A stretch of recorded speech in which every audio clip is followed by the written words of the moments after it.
is a presentation of Fox Sports. We are Baltimore. We are Minnesota.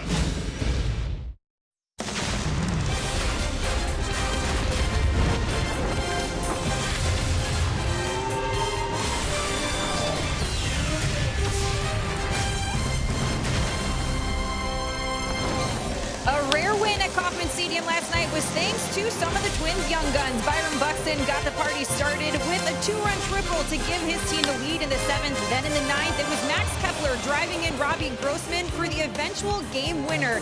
But it would take an unusual ending to seal the deal. Brandon Kinsler's pickoff throw to first had to be reviewed. The call was reversed, and the Twins walked away with a 7-6 win over the Royals.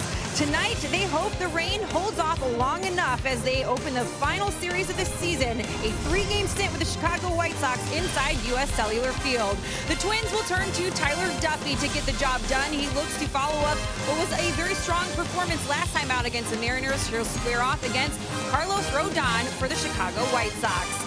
Welcome to a very chilly and gloomy south side of Chicago, everyone. I'm Audra Martin. Last night, Brandon Kinsler's first successful pickoff throw to first since 2012 came against a guy who had never been picked off in his career. It was just one of the positives this team hopes to take away to carry over tonight as they start this final series of the season against the Chicago White Sox. Now, Kenny Vargas was another one of the young Twins to give them some hope last night. His 10th home run set a new team record. 10 players now with double-digit home runs in a single season, the new record.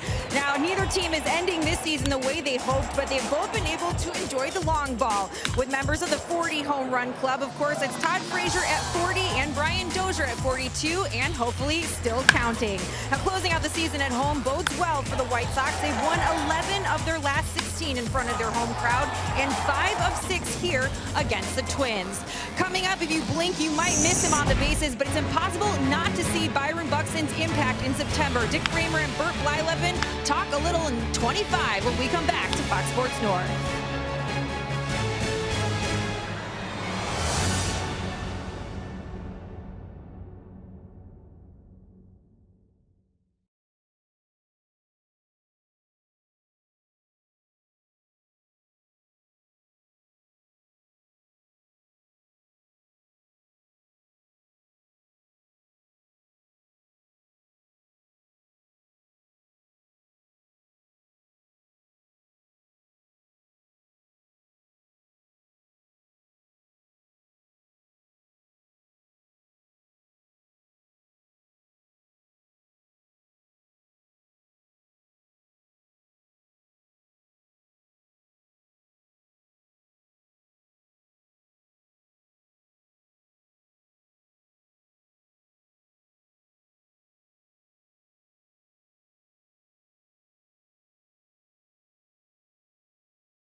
on Fox Sports North is presented by Menards. Save big money at Menards on all your home improvement needs. And by Sanford Orthopedics and Sports Medicine, for the everyday competitor in all of us. It's the final weekend of the season for the Twins and the White Sox. We're on the south side of Chicago for the opening game of a 3-game series. And we welcome you to U.S. Cellular Field. Dick and Bert with you for the last Friday of the regular season. Twins taking on the White Sox here, and they're going into this series with the hopes that things will be a lot better in 2017, and the focus of the rebuilding here over the second half of the season has been around some young guys. Yeah, you know what, Byron Buxton has been up with the Twins 3 times, and in the month of September, he got called up on September 1st, and boy, is he really starting to come into his own. Hitting .286 since he has been called up on September. A lot of extra base hits, 2 of them in last night's ballgame, a big 2-run triple, and then a double. So Buxton's starting to pick it up. He wants to end the season on a high note. Somebody else that wants to make an impression, that's Kenny Vargas. A couple nights ago, as a left-handed hitter, hitting his 9th home run in last night's ball game. Not only a 10th home run, also adding a double. If this guy can make contact, he can hit the ball a long way. Hopefully he'll continue over the next 3 days. Of course, the biggest issue for the Twins in 2016 hasn't been the position players. It's been the pitching, particularly the starting pitching. And Tyler Duffy would like to take a step forward towards securing a spot next year in his final start of the year tonight.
He chops one through the hole, a base hit. And now Vargas.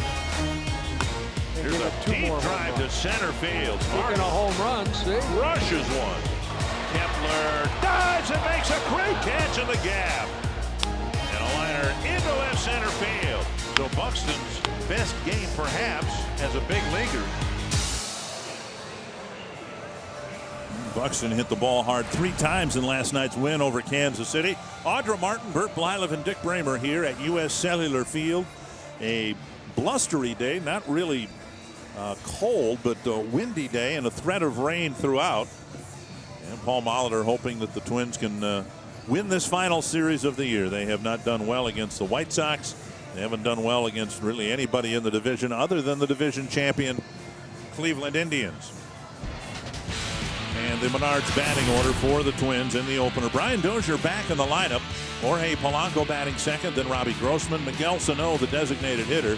Kenny Vargas at first, Eduardo Escobar at third. Third straight start for John Ryan Murphy, Logan Schaefer, and then Byron Buxton. And for the 5th time this season, the Twins will take a look at left-handed pitcher Carlos Rodon, 23 years old, making his 28th start of the year.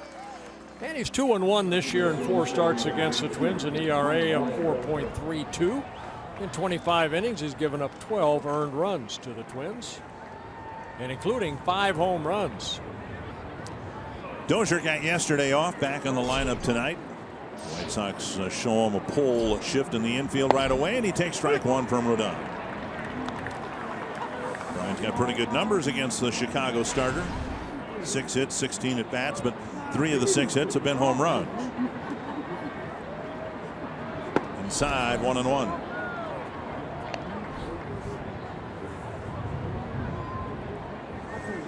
Expect to see Brian in the lineup for all 3 games here after getting yesterday off. Still 1 run batted in short of the century mark. 2-1. Yeah, Paul just wanted to give him a day off. He was really struggling, striking out a lot.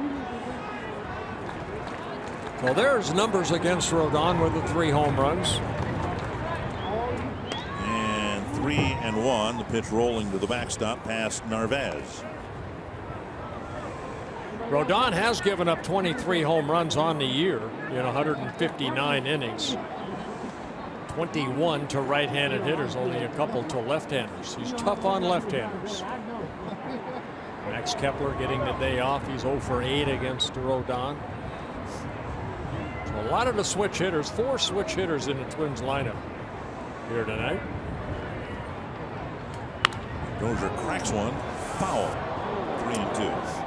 Rodon has almost the same stuff that Danny Duffy has. Duffy had more of the curveball, but Rodon's got a nasty slider. He'll change up. White Sox #1 pick just a couple years ago out of North Carolina State. Made his major league debut last year. And the slider strikes Dozier out, 1 away. And he's a strikeout pitcher. Now he has 159 strikeouts in 159 1/3 innings. So there's a slider right there, almost a Steve Carlton type slider over the top underneath that swing of Brian Dozier. 1 down, and now Jorge Polanco.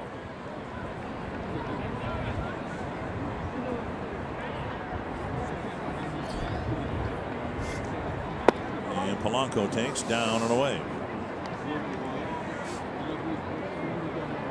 Polanco is a right-handed hitter, hitting .317, .265 as a left-handed hitter. 1-1. Rodon coming off maybe one of his best starts of the year. 8 shutout innings in Cleveland. He only allowed 2 hits, 3 walks, tied a career-high 11 strikeouts. Popped up, it'll reach the seats. A couple of stinkers before that one, and that's kind of the way the season's gone for the White Sox too. They will finish with a losing record. They've already won more games than they did last year, but they'll be a sub .500 team for the 4th year in a row. There's some speculation as to whether Robin Ventura is going to be back next year. He's been offered a job. He says he'll wait until after the season to decide whether he wants to come back or not. You can see already that Rondon likes to work inside to right-handed hitters. And Polanco strikes out on the same pitch, 2 down. Rodon picking up 2 straight strikeouts. Check out the White Sox in the field. Kind of a different look for them as they look forward to 2017. Brought to you by Northland Ford. Melky Cabrera, Leury Garcia, and Adam Eaton in the outfield. Todd Frazier, Tim Anderson, Carlos Sanchez, Jose Abreu, and doing the catching, Omar Narvaez. 2 down. Here's Robbie Grossman. Strike 1.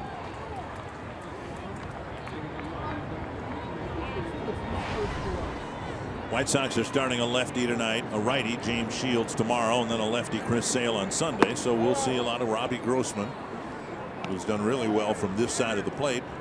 Might start tomorrow, almost certainly will start on Sunday. 1-1 to Grossman. 63 degrees, and yeah, a little blustery. Winds 16 miles per hour. Another swing and a miss.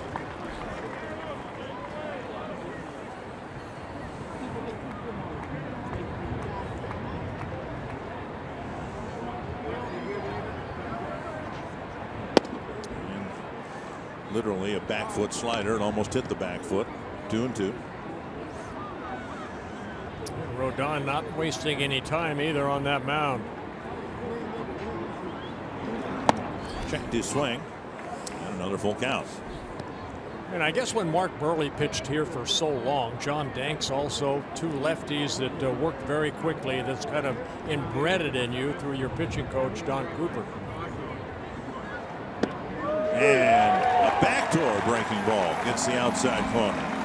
And 3 strikeouts and a 1-2-3 first for Carlos Rodon.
Robin Ventura, as we said, has the job next year if he wants it.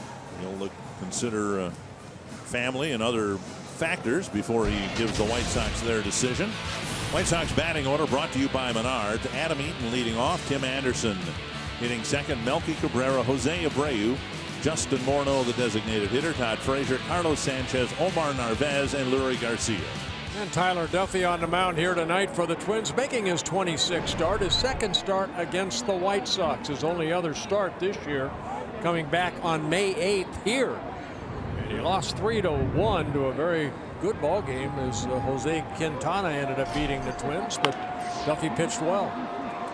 Eaton flips the first pitch foul over the tarp, which not only is rolled up, it has the cover on it, and we'd like to keep it that way throughout the weekend. 1 strike. Anderson will follow, and then Cabrera. Off the plate, 1-1. White Sox swinging it pretty good right now. They're leading the American League in September with a .284 batting average and a .451 slugging percentage. You do that, and you get the pitching that the White Sox have gotten all year long, and you should win some ball games, and they have won 5 of their last 6. 1-2 to Eaton. And Murphy can't hang on to the foul tip. Got a curveball right there. John Ryan Murphy catching Duffy here tonight. Got 3 games in a row for Murph behind the plate.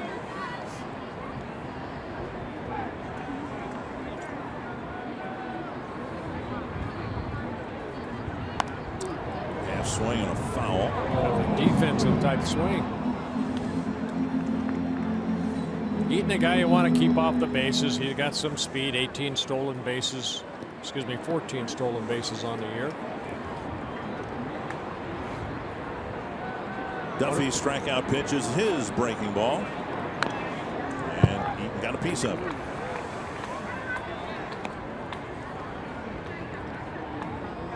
Duffy making just his 3rd career start against the White Sox, looking for his first win.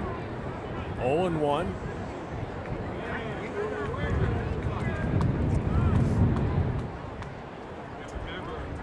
There's a breaking ball that gets a swing and a miss. Eaton is gone, 1 away. We're going to have a night of strikeouts. Look, he took something off this pitch right here, and Eaton a little out front. He took something off that breaking ball, and Eaton swinging through it. Saw him do that a lot last year to great success when he put together that nice run in August and September. Something you said you did a lot. We can still, some of us can still see your breaking ball, but you said you varied the speed on it regularly. Strike one. I didn't really have a straight changeup, and we really haven't seen Tyler Duffy throw a straight changeup, so you can change up off of the curveball. Fastball, strike one to Anderson. Fastball, strike two to Anderson. Anderson in his rookie season putting together a pretty good year, hitting 280s, hit 8 home runs. He's only driven in 28.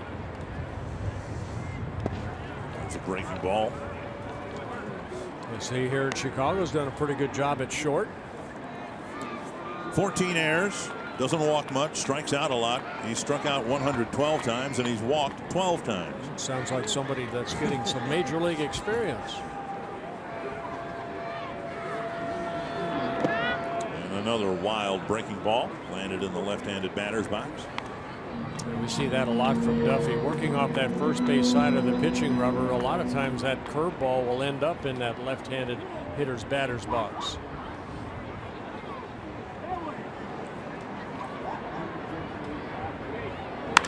Driven deep to right center field. Buxton to the gap. Hall drops the ball. I've never seen Buxton drop a ball. He got there, and Anderson will go to third base. Well, he had to go a long way for that ball, but it looked like the ball was in the glove and just popped out. Well, he's going into that warning track. Take a look at the high fastball that Anderson puts a good swing on. Buxton has it. That looked like it hit the heel of the glove. Buxton holding on to the fence. And Schaefer has to get the ball and bring it back in. Some center fielders might not have been able to get to that ball as quickly as Buxton did, but that should be an error, I would think. He got there and should have caught it. At any rate, Anderson's at third, 1 away, and now Melky Cabrera. Cabrera takes high, ball 1.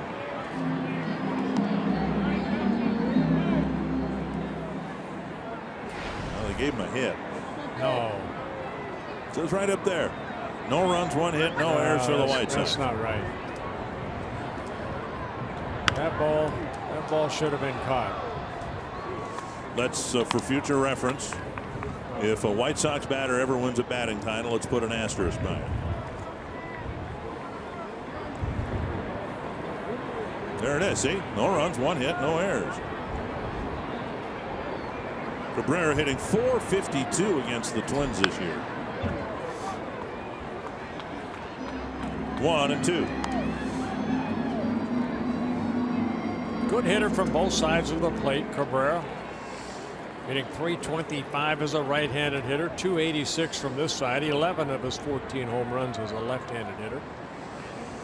Duffy's ahead of him, trying to strike him out and overcome the triple by Tim Anderson. 2 and 2. I still haven't marked it down on my scorebook. I'm going to go next door to Rosie and ask him why, the official score. Bob Rosenberg, the official scorer here for many, many years. He officially scored games when you were. He's terrible. The left field corner, and that will be an extra base hit. And Cabrera continues to pummel Twins pitching. What a pitch away, and Cabrera, like I said, very good hitter from both sides of the plate. Didn't try to pull it, just went with it. And hit it right into that corner for a double. His 41st double of the year. David Ortiz leading the American League in doubles with 48. And that breaking ball left up. Grossman has to play the carom and get it back in. And where we saw Rodon get to 2 strikes and finish off 3 strikeouts. Duffy got a strikeout, got 2 strikes on Anderson and Cabrera, but couldn't put them away. Here is Abreu. He's really turned it on in the last couple of months, and his numbers looking very, very solid after a poor start this year. He too looking for his 100th run batted in.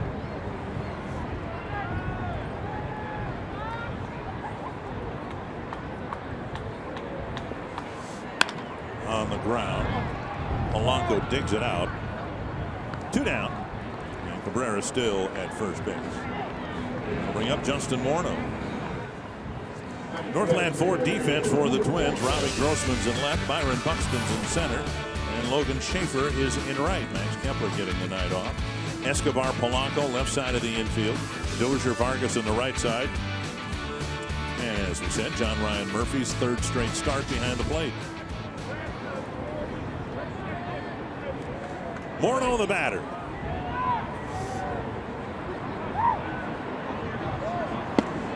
And there's a fastball on the outside corner of strike. Justin signing with the White Sox. Had left elbow surgery, activated on July 15th. 2 strikes. Sentimentally, I'm sure a lot of Twins fans are like me. They'd like to see Justin finish his career with the Twins, but as we discussed in the pregame show, the Twins are 3 or 4 deep in first baseman DH types. They don't really need another one. He had some great years in the Twins uniform. Down in, and Murphy stays with it, holds Cabrera at second. Well, Justin back in 2006 won the American League MVP award, 4-time All-Star with the Twins. There are his numbers right there. 221 home runs for Justin. 11 seasons he wore a Twins uniform. And I don't make these decisions, but I can have an opinion about them. I would imagine at some point no one will be wearing the number 33. His number is substantial enough with a league MVP. You can see the Twins someday retiring his number.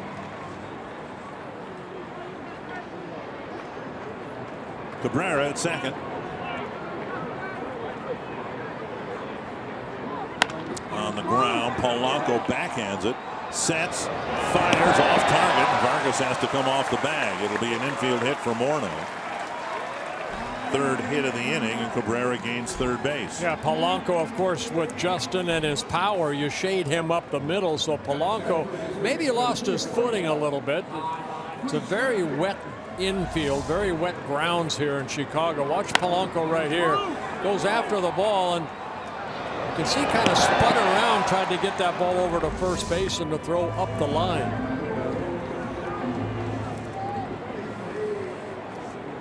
Here's Todd Frazier.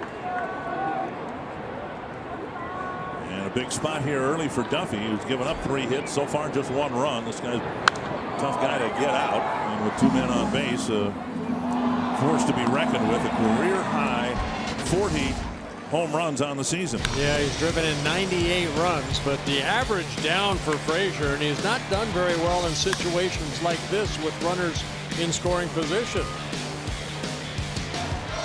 Hitting 30 points below his career batting average.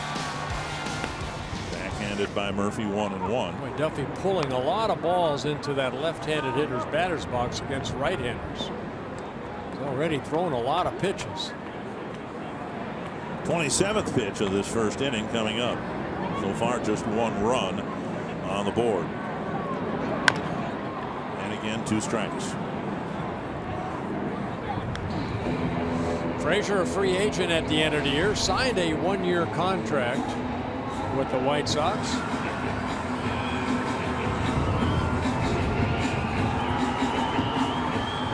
Traded over the winter from the Cincinnati Reds in a 3-team trade between the Reds, Dodgers, and the White Sox. 1-2 to Frazier. Half swing. No swing, 2-2. Again, Murphy has to slide over to his right to keep that ball in front of him. it's a little bit closer to the plate, you might get a full swing and a miss.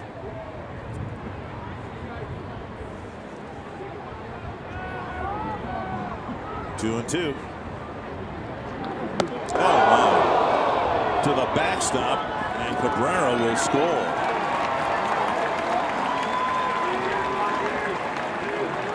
Up and in. And a dangerous pitch with Frazier just getting out of the way. Murphy out to talk to Duffy, try to calm him down here. They want to go inside, but the ball ran up and in, and Murphy put the glove up, but he's off his glove back to the backstop. You can see where Frazier's head moves over the course of his swing. When he starts it, the head moves forward. And he was lucky because that ball was headed right to where his helmet was, but he backed out of the way. Now 3-2. Foul back. Well, this is what we have seen, the inconsistency of the starting staff. You know, Duffy's coming off a very good outing just 6 days ago against the Seattle Mariners, or 5 days ago, where he gave up only 2 runs and 4 hits in 7 innings.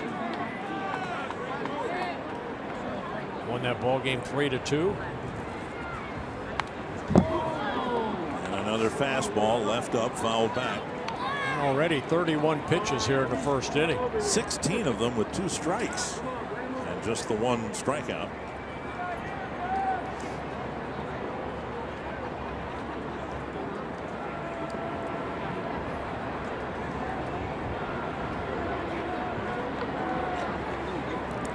Another 3-2 pitch off the handle of the bat, and Duffy's throwing one fastball after another to Frazier, and Frazier's getting a piece of everything he can reach. He's really been inconsistent with that curveball, so they're staying with the fastball. Now, Frazier has struck out 159 times in 578 plate appearances. Excuse me, at bats. 12 foul balls in this 32 pitch first inning for Duffy. And a pop-up looks like it'll end it.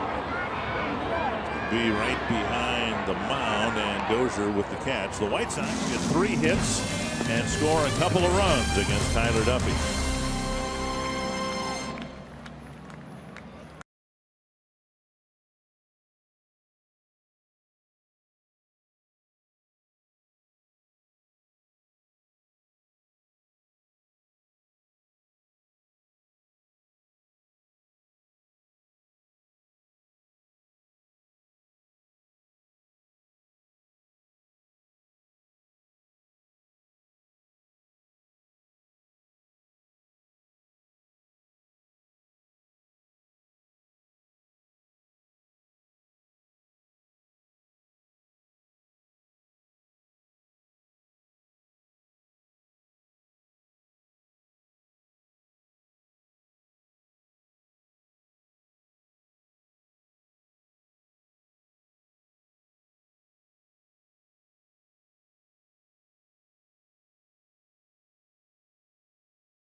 To the Twins all year long. No reason he won't do it again this weekend. He already has an RBI double and a 2-run first inning. And Tim Anderson was given a triple on a ball to the gap that Buxton misplayed. Miguel Sano will lead off the second for the Twins. Kenny Vargas, Eduardo Escobar will follow. Rodon struck out the side in the first inning on 17 pitches.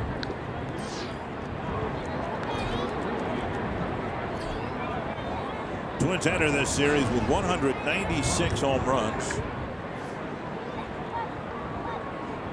trying to be just the third Twins team to reach the 200 mark in home runs hit in a season. 1 strike, 2 Sano. 1-1.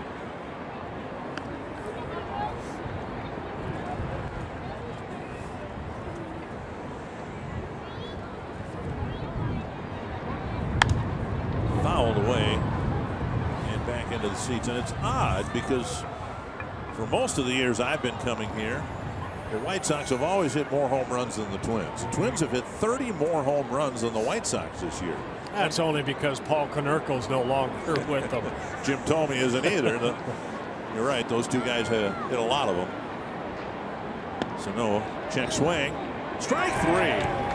Pat Hoberg said he went too far. And slider down and in. And Rodon picking up his 4 strikeouts. Sano disagrees. That'll bring up Vargas. Let's see the side swing here. I would say that was a check.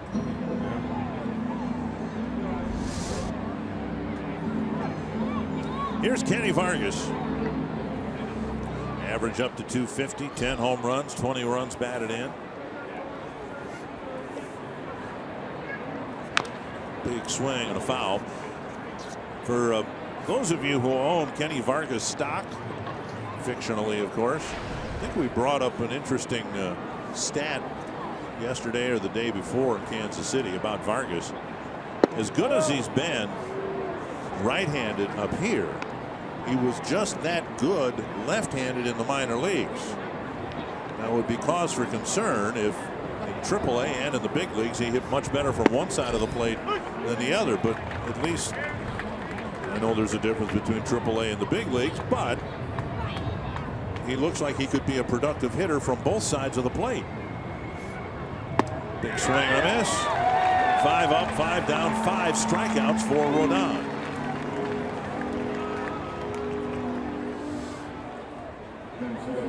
Well, first 4 strikeouts, I believe, was on the slider. This one, the fastball away.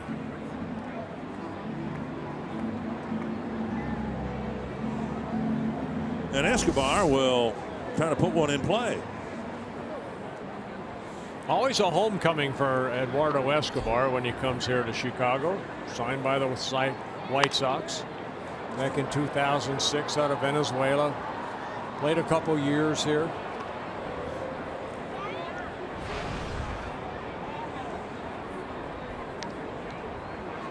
Now in his 5th season with the Twins. My goodness. 0-2 to Escobar. He's like a pitching machine right now.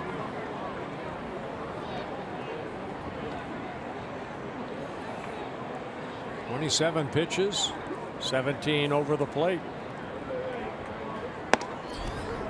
1-2.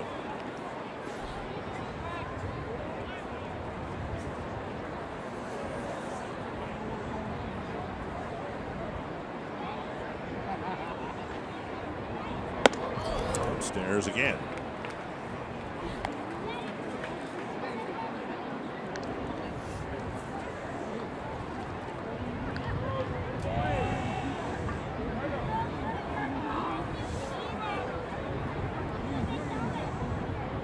The 30th pitch of the ball game for Rodon.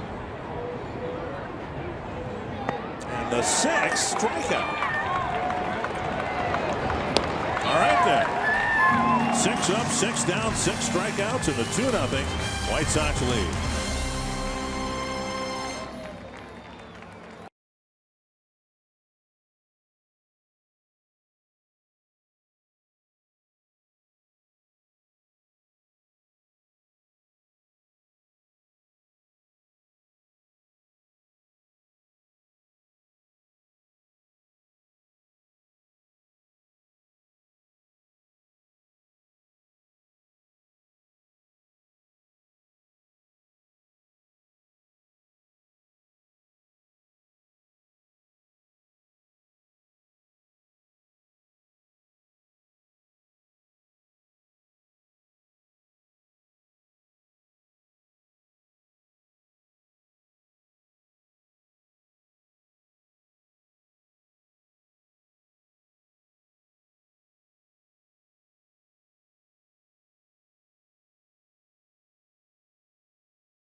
back to work, still trailing the White Sox 2-0 in the bottom of the second. If you ask Tyler Duffy to describe his 2016 season, he'll tell you that it was a very big learning experience, and not necessarily about anything to do with mechanics, but more so about the mental aspect of the game. He says he's really learned that there is definitely a right way and a wrong way to get frustrated. He says that he's realized that he has to use that frustration to his advantage. Just going out there and getting angry at anything just tends to derail him. He's learned to channel that to help him get focused during the game. Now, he says it's still a work in progress because he's also realized that you have to have balance. You have to almost forget about that when you're on the mound, because if you don't, then you don't execute properly. He says the best outings he can think of are the games where he just went out there, trust his ability to pitch, and didn't worry too much about overthinking things. So, guys, we'll see if he can get back on track mentally and pick up the win tonight. Thank you, Audra. The batter leading off the second is Carlos Sanchez, 1-1. And now fouled back. Yeah, Sanchez, a switch hitting second baseman, hitting .231 as a left-handed hitter in his third season with the White Sox.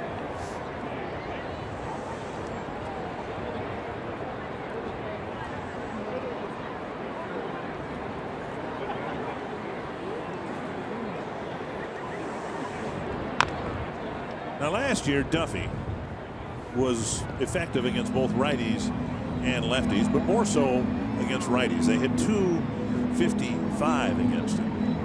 For some reason, and you're the expert, so I'm going to ask you the reason. Right-handers are hitting .332 against him. And 18 of the 24 home runs he's allowed have been to right-handed hitters. So why would that be? Well, falling behind an account. You know, you look at Duffy's numbers, his walks are pretty good. He's averaging a little over 2 walks per 9 innings, 2.1 walks, but you can see the splits should not be that way. And I've said it before, he's working off that first base side of the pitching rubber. It's tough to throw a curveball. There's a strikeout right there on a fastball inside.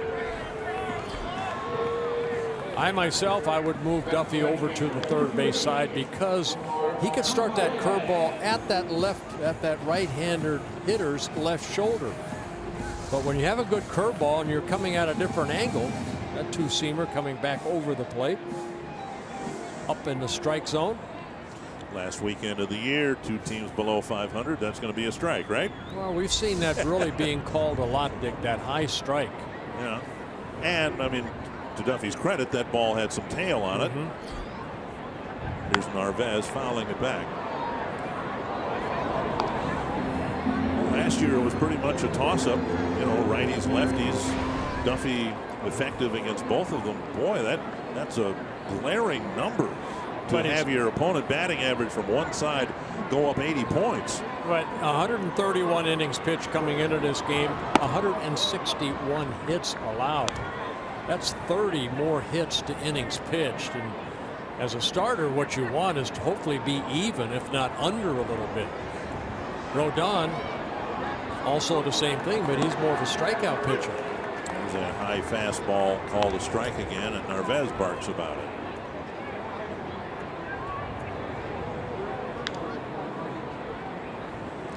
Well, Narvaez, a catcher. You don't see catchers bellyache about that pitch too often.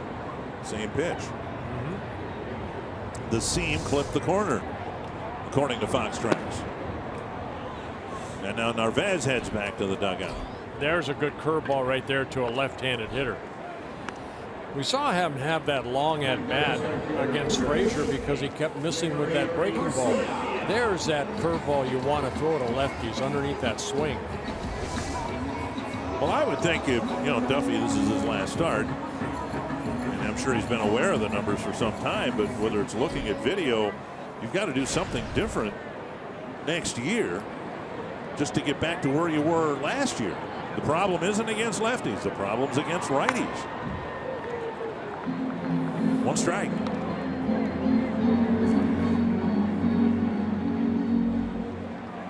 Garcia, switch hitter. Narvaez is too, but he's never had an at bat from the right side of the plate this year. Swing and a miss. Duffy struck out 1 in the first inning.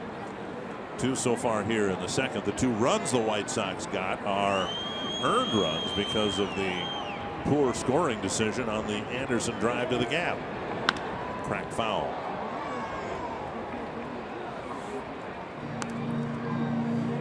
Did you ever put triple in your scorebook there? Yeah, I had to.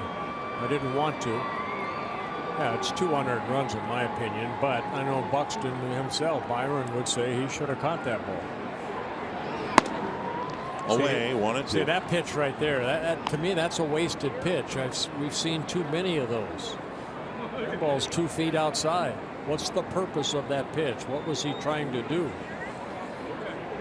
Now going inside.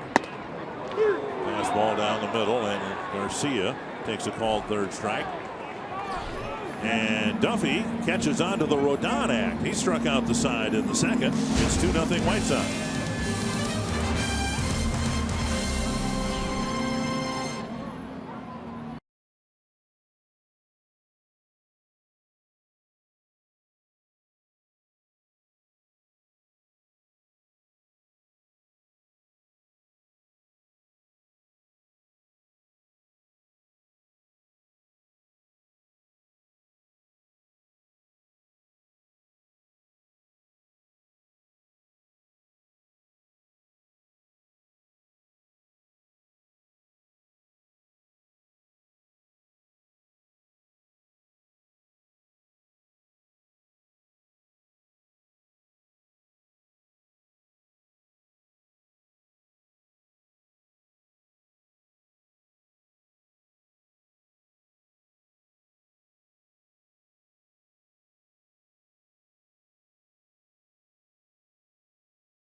Twins baseball on Fox Sports North is presented by CenturyLink. Switch to CenturyLink Prism TV for an advanced TV experience. Learn more at cprismtv.com. Okay, we need contact here. They didn't turn the lights on here till about 45 minutes before game time, and the guys are swinging the bat like the lights still haven't been turned on. We have had a total of 10 strikeouts already in this game. 12 outs and 10 strikeouts. Murphy flips the first pitch foul. He'll be followed by Schaefer and Buxton. Oh, and 2. In case you're wondering, the record's 20 in a 9-inning game.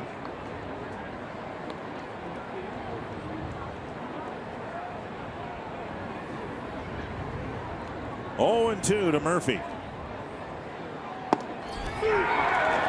7 consecutive strikeouts, a new White Sox record. Trip Gibson behind the mound. He's got to be loving this because he's working on that call third strike. 7 up, 7 down via the strikeout. Well, looked like a good pitch, exactly where the catcher wanted it.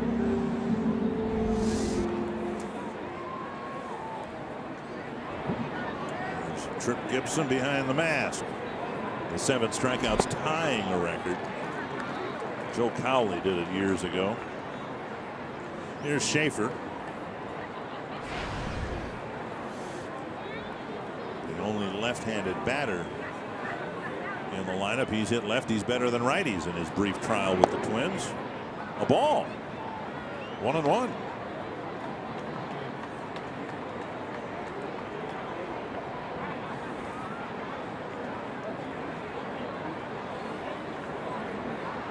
And a base hit to right into the corner. Contact and an extra base hit. The only lefty in the lineup. And Schaefer hooks another extra base hit. Yeah, fastball that stayed up, and Schaefer took advantage of it. His third double. So 7 straight strikeouts for Rodon. And that fastball right there, Schaefer lining it into the corner in right field. And Eaton has to retrieve it and get it back in. And that'll bring up Buxton.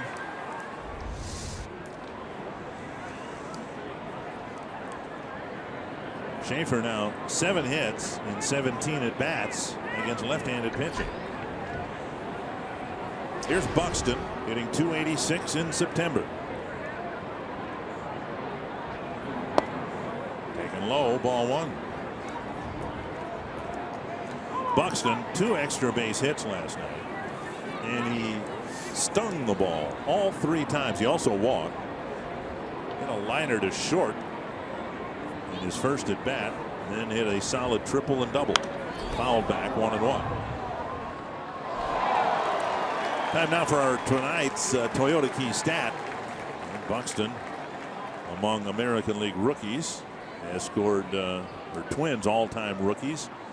18 runs in September, 7 home runs, 18 runs batted in, 14 extra base hits. Yeah, what's nice to see, 26 hits in 91 at bats, 5 doubles, 2 triples, 7 home runs. He's driven in 18, and he has scored 18 times.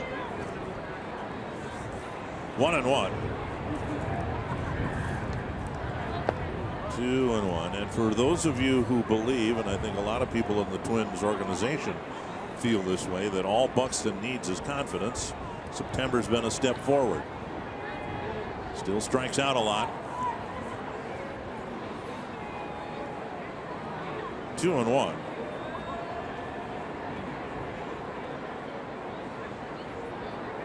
Three and 1. Dozier on deck.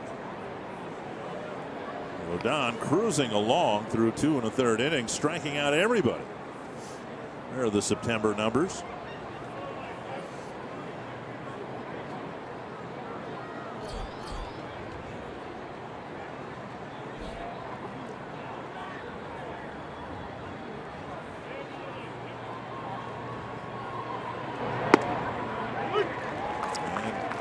Thought it was ball 4, and instead it's a strike. 3-2.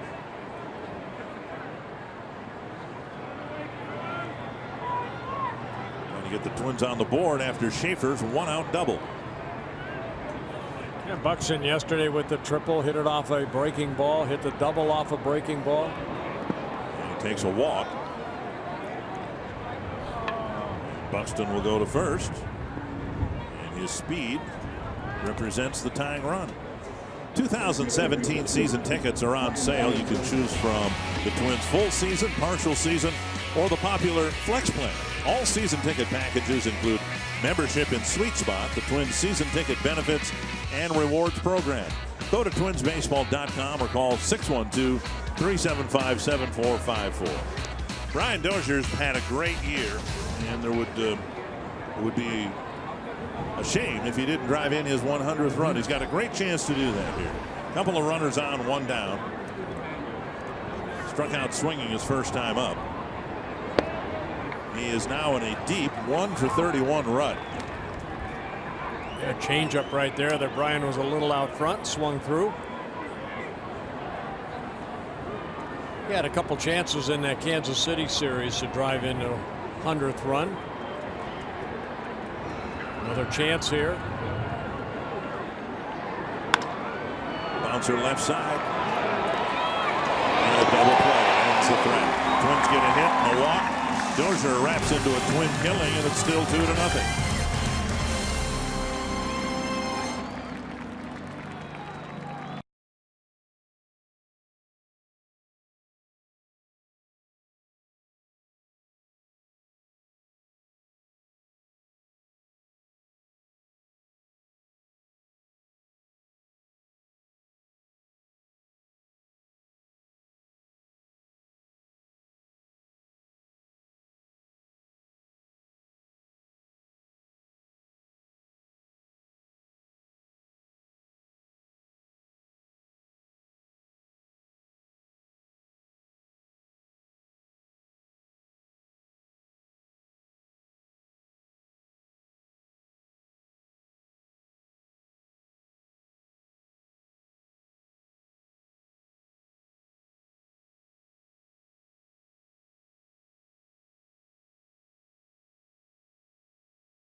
ball in play, cracking a double into the right field corner. Byron Buxton drew a walk, but Rodon may have learned a lesson. It's tiring to strike batters out. It's a lot easier to throw one pitch and get 2 outs. Get 2 outs, right? Adam Eaton struck out swinging his first time up. He'll lead off the third against Tyler Duffy.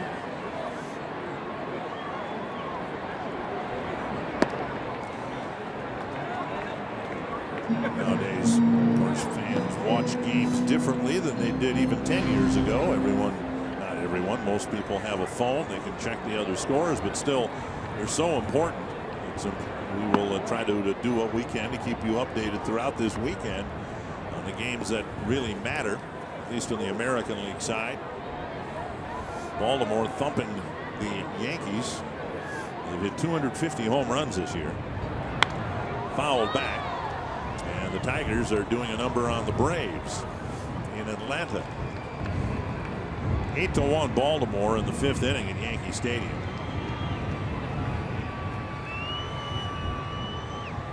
And it was 4-0 Detroit last time I checked in the 4th inning. 2-1 and now 2-2.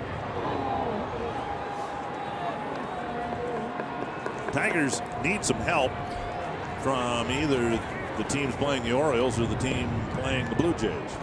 Yeah, Boston right now ahead 1-0. Game back of both teams. Toronto. Mariners another game back. Chopped foul. I should say the Tigers are a game and a half back, but they have that makeup game on Monday, and you just have to operate as if that game is necessary. You're going to win that game. Nobody else will be playing. So they need to have the teams ahead of them lose one more time than they do this weekend. There's a pitch outside. 3-2. Duffy, I think, thought he had the corner.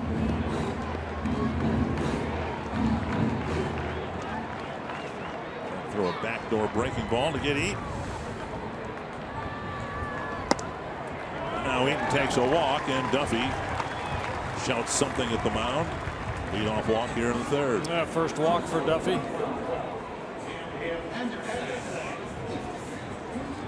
And Eaton aboard. 14 steals on the year. Now Tim Anderson. Anderson got a high fastball, and he hit it hard. If he had hit that ball in July, it might have gone out of the ballpark. But Buxton tracked it down near the warning track.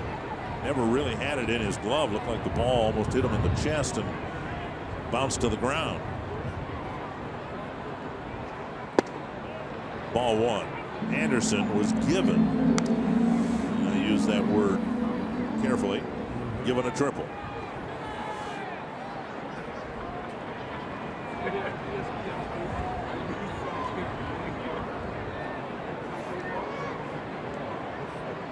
Swing and a miss, 1-1. Duffy making his 26th start. He's had 14 double plays turned behind him. Eaton doing a little ground repair over at first base. A lot of diamond dust put on the infield. Anticipating rain later on tonight.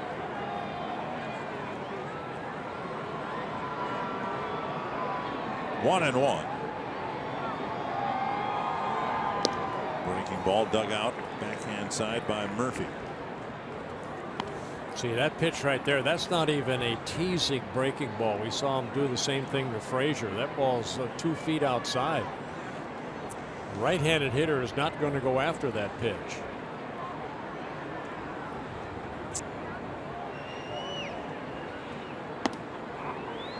Now 3-1 to Anderson. Mentioned he's a tough guy to walk. Struck out 112 times, but only 12 walks.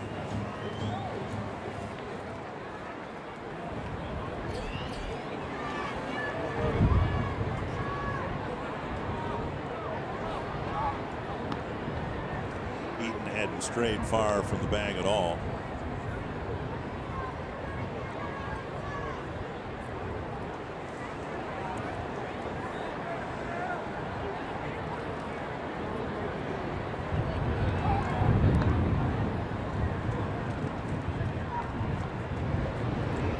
Duffy pretty good at holding on runners. Only 2 stolen bases in 3 attempts against him. 3-1 to Anderson. Again.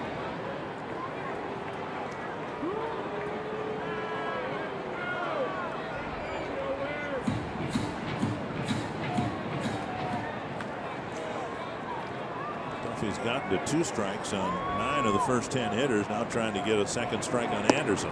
And he got it. 60 pitches. 6 outs for Duffy so far tonight.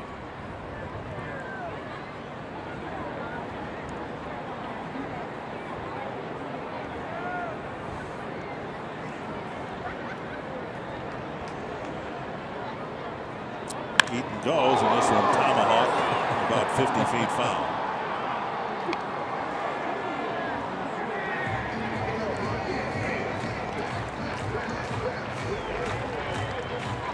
I'd have to say that Anderson likes the ball up. That first triple he got, that's okay, a triple. And then that one there, a letter high that he hammered. Another 3-2. Eaton took off on the last pitch, goes again, and the pitch foul back.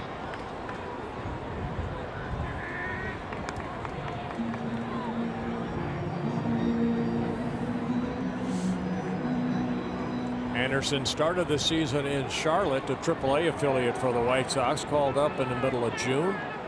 Sitting over 300 down there, 4 minor league seasons over a 300 hitter. So the White Sox very high on this young man, just 23 years old.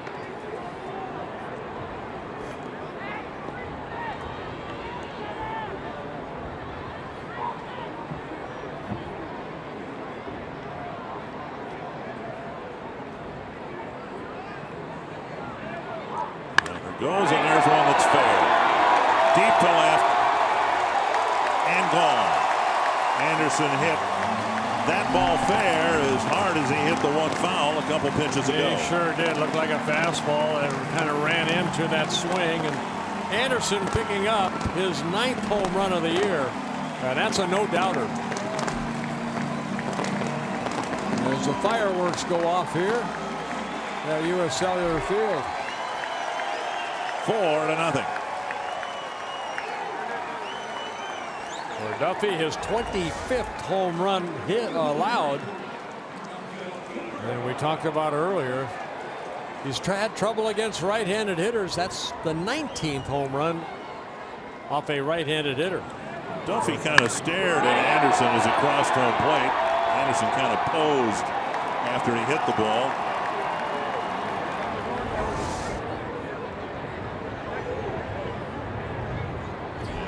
White Sox have 4 hits. They've hit for the cycle. This one driven to right field, and Schaefer will chase this, and Buxton as the ball bounces off the glove, and Cabrera has another double.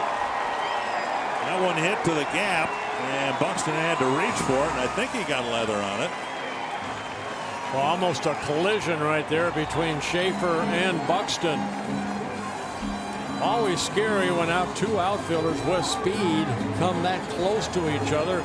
Schaefer ended up diving for it, and Buxton looked like it hit right off the tip of his glove.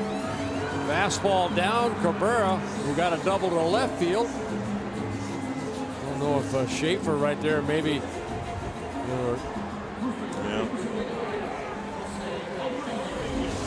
Didn't get in Buxton's way, but he saw him diving. So luckily nobody's hurt, but Cabrera with his 42nd double of the year. And now Abreu. Breaking ball with Duffy's fastball getting pounded here in the 3rd inning. Anderson caught up with one. Cabrera caught up with one. Started Abreu with a breaking ball, 1 strike. Pat Dean warming up in the Twins pen. For the Twins, that home run off of the Twins staff, that's 220 home runs they've allowed now. As they hope to hit 200, that's still an important thing to bring up. Hitting 200 is great, but when you are still minus 20 whatever it's going to be in the home run department, that part's not so good. Dean in the bullpen.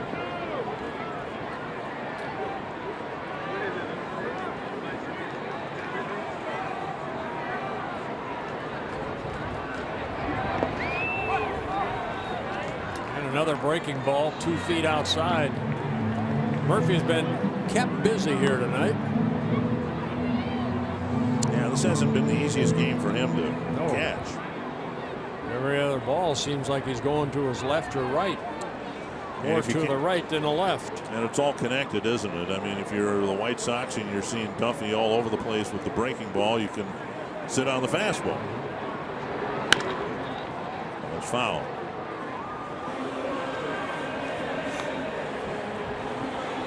Well, one thing about Tyler Duffy, he has a good curveball, but a lot of times he'll get that thumb underneath and it'll flatten out.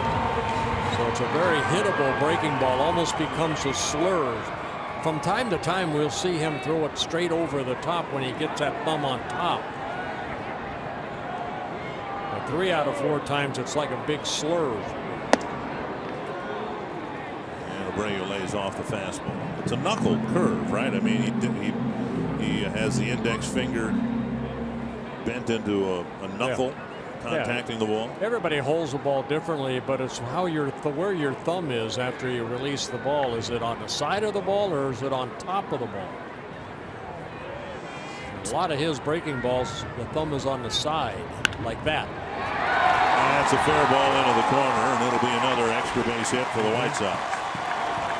Abreu with an RBI double. And Duffy's having a terrible time of it here in his final start. Yeah, I would have to say they're about ready to make a change here. As Paul Molitor, comes out to the dugout.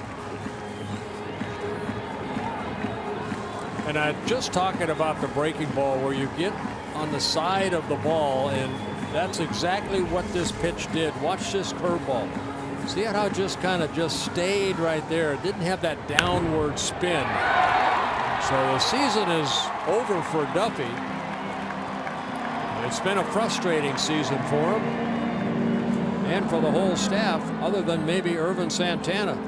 And just this inning, the 3 runs that were scored were driven in by right-handed batters. Anderson with a home run and Abreu with a double.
An exasperated Tyler Duffy in the dugout. Not how he wanted to finish his season. A step forward in his last start, but another step backward tonight. Yeah, Pat Dean coming in to relieve Duffy. And for Pat Dean, this is his 10th relief appearance. He made 9 starts for the Twins. Last time he pitched was started game 1. Morneau to center. Buxton almost slipped and fell down, but he gets back to make the catch. That's just the first out of the inning. The White Sox chase Duffy with a single, home run, double. And now Morneau advances Abreu to third with a deep liner to center. Yeah, that ball deep enough to allow Abreu to tag up. But Duffy's last outing came on the 22nd of September. He started that first game of that doubleheader, got a no decision. Pitched well, 5 innings, allowed only 1 run on 3 hits.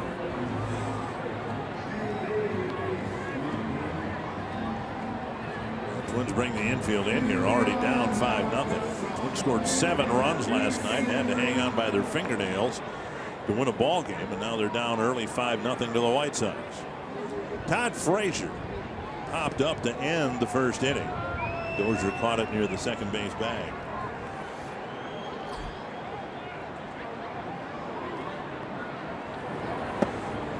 Strike at the knees.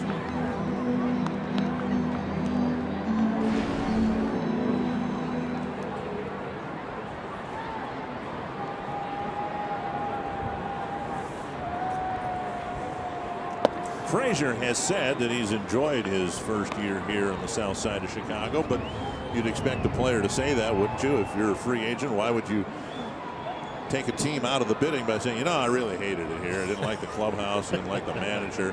The fans stink. You know, you wouldn't say that. Popped up again. Dozier wants it. Vargas wants it. And Vargas with the catch, 2 away. And Abreu stays at third base. Wild hockey returns. Remember from last night? When does wild hockey return? October 13th. See, you weren't listening, but we're getting you ready for all the action tonight with the Wild season preview. Join Anthony LaPanta, Mike Greenlay, and Wes Walls as they take an in-depth look at the upcoming season. Wild season preview tonight following Twins Live only on Fox Sports North. See, I do listen once in a while. 2 down, here's Sanchez.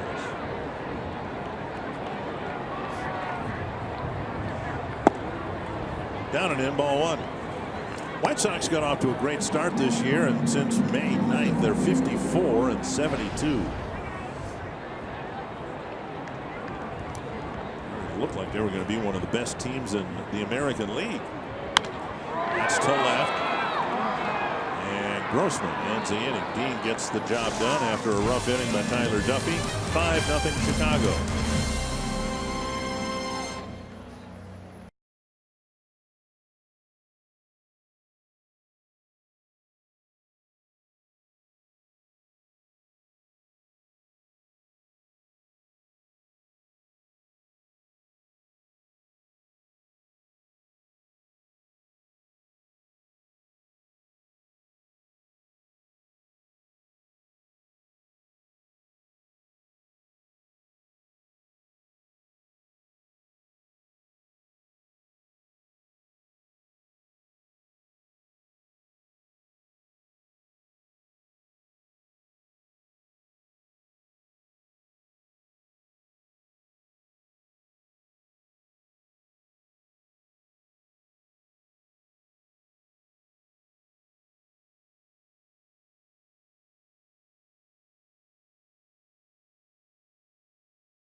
North is presented by Northland Ford.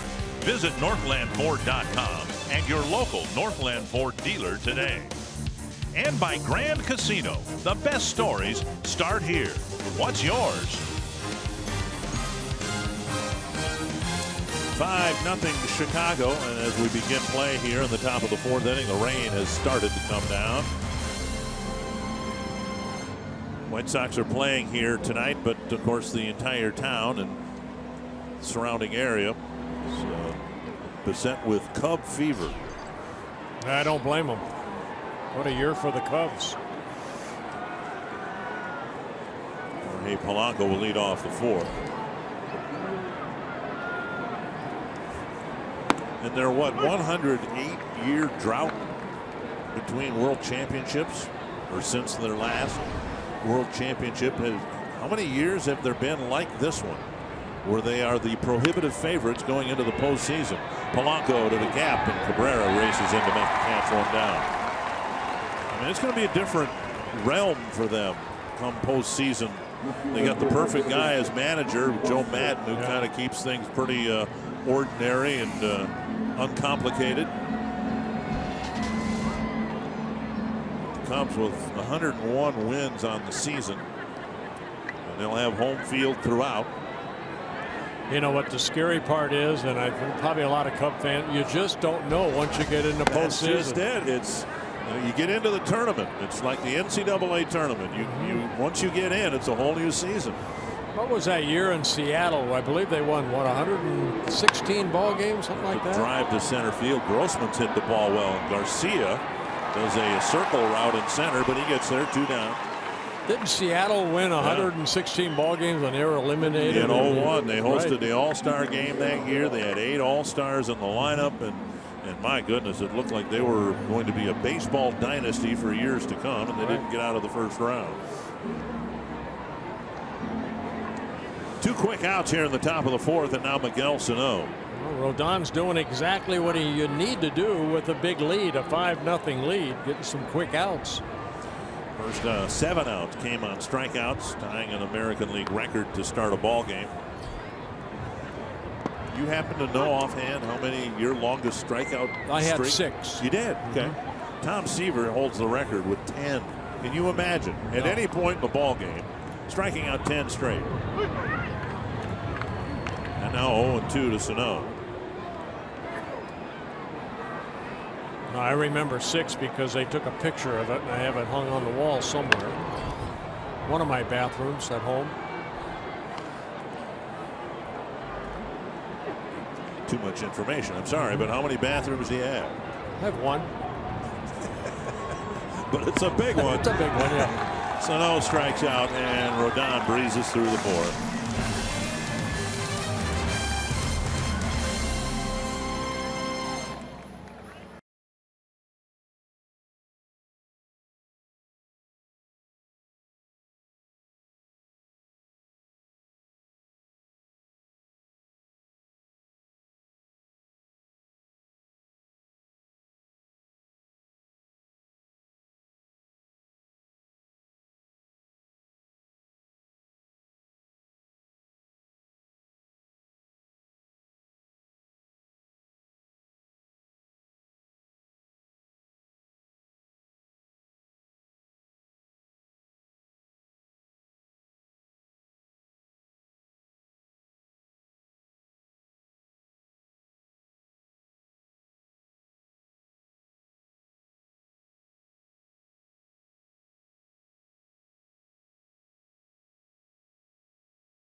And before we get started here, someone on Twitter was kind enough, friendly enough to correct me. Todd Frazier is signed through 2017, so he's not a free agent. Yes. Okay. And so I mentioned that, so thank you. We thank one of my Twitter followers for the correction. We always appreciate that. Omar Narvaez will lead off the Chicago 4th.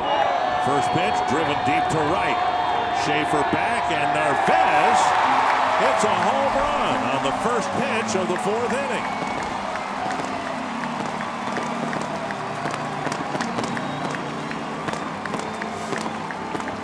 I believe that might be his major league home run. He had 5 in the minor leagues, and this is his first big league home run.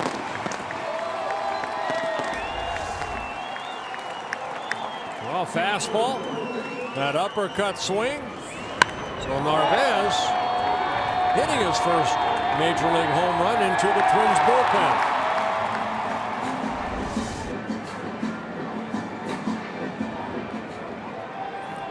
Did they give him the silent treatment? Yes, they did. Here's Garcia. Second home run of the game now. They're enveloping him with praise and admiration and congratulations. 1-0. Swing and a foul. First home run hit tonight was by Tim Anderson. He'll hit here in the 4th inning, and we hope nothing happens, but I don't think Twins took too kindly to Anderson posing after his home run to left center field. We'll see whether there's anything that happens in his plate appearance.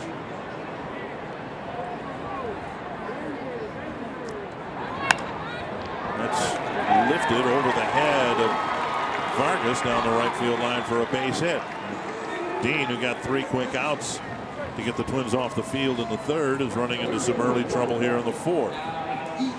The timeless moment brought to you by Coors Banquet. On this date, 2008, the White Sox and the Twins in game 163. Jim Thome's home run in the 7th inning, the only run of the ball game. And Alexi Casilla with a drive to center. Anderson with the catch. Yeah, Nick Blackburn pitched a whale of a ball game against John Danks. Twins had one scoring chance. Kadire doubled. He tried to score in a fly ball to Ken Griffey Jr., who was in the game before Anderson was, and Griffey threw Kadire out at the plate. A little collision with A.J. Pierzynski. 1 strike to Eaton, who has struck out and walked. And now a foul to the screen. Of course, the next year the Twins hosted game 163, and it was an even better game, again decided by 1 run against the Tigers. And I really think those 2 years, with 2008, 2009, I believe it was. Yes. Yeah. That kind of created, I think, the thoughts of adding another wild card because of the excitement of what game 163 brought. Should be 2. Dozier flips, and they don't get the double play. Dozier was 3-4 feet away from the second base bag. Well, and I'm surprised he didn't run at the runner right there, Garcia, and tag him and then quickly throw, because Garcia was right in front of him. And Eaton gets down that line very quickly, so he stays out of the double play. And now Anderson. Take a look right here. This ball just, off the, but Dozier right there decides to flip. He could have run at Garcia, who was coming full board toward him, tagged him, and then maybe thrown to first.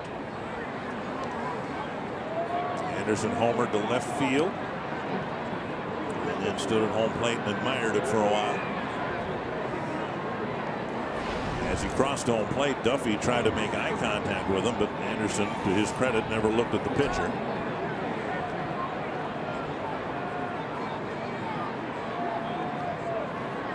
Pitch up and foul back. Anderson's got some pop. That was his 9th home run of the year. He also, in his first at bat, was given a triple on a ball that Buxton should have caught.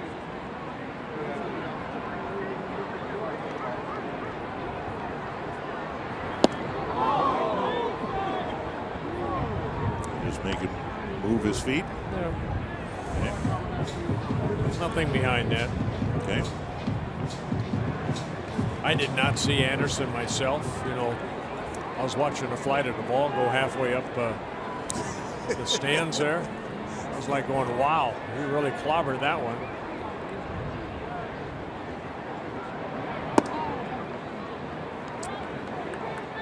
Fastball inside, 2-1.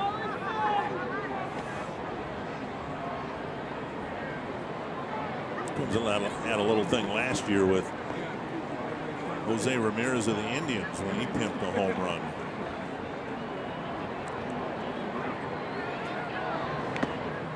Breaking ball down and in, 2-2. I think we've seen enough of Dean. He does work right-handed hitters inside, and then he'll throw that little changeup down and away. So that's part of his game, working right-handers in. Anderson with that open stance. Fastball inside. One thing, the White Sox list the catcher Omar Narvaez as a switch hitter, but he doesn't have an at bat from the right side. He just hit a home run left-handed against a left-handed pitcher, so I'm no longer going to consider him a switch hitter. Right. That's a good point. I didn't even notice that. And there's a walk. Boy, win. Oh, goodness. Wow. They appealed to Pat Hobart, who said he swung. I didn't think he swung. Well, he called Sano out in the second inning. He thought he went. So Pat Hobart seeing something I think that Fox track maybe doesn't see.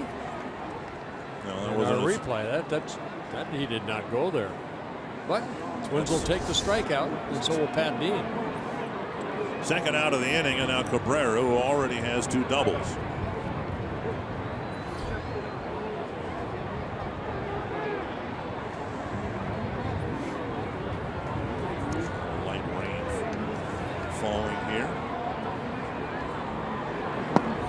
Ball 1. Yeah, let's just keep it at light rain.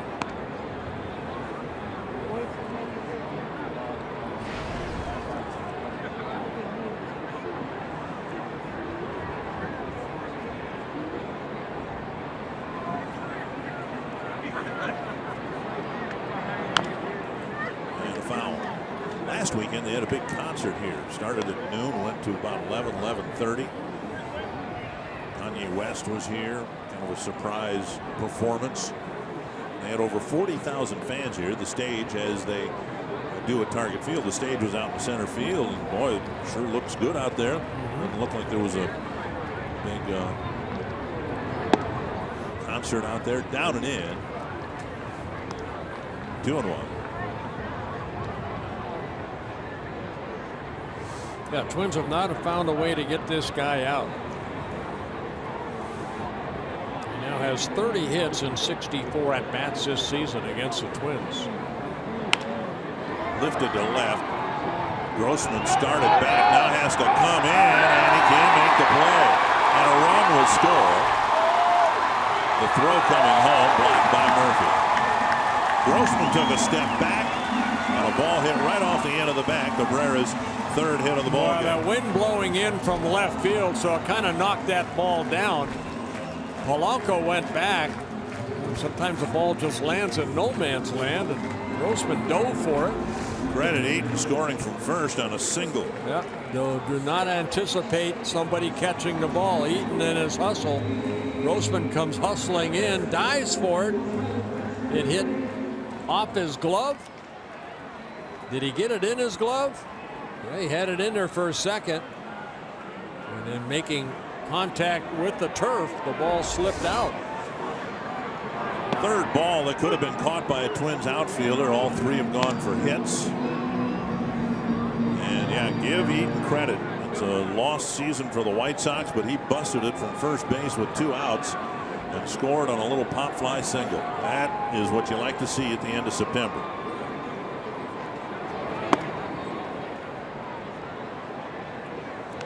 Now 1-1 to Abreu. Abreu with an RBI double his last time out.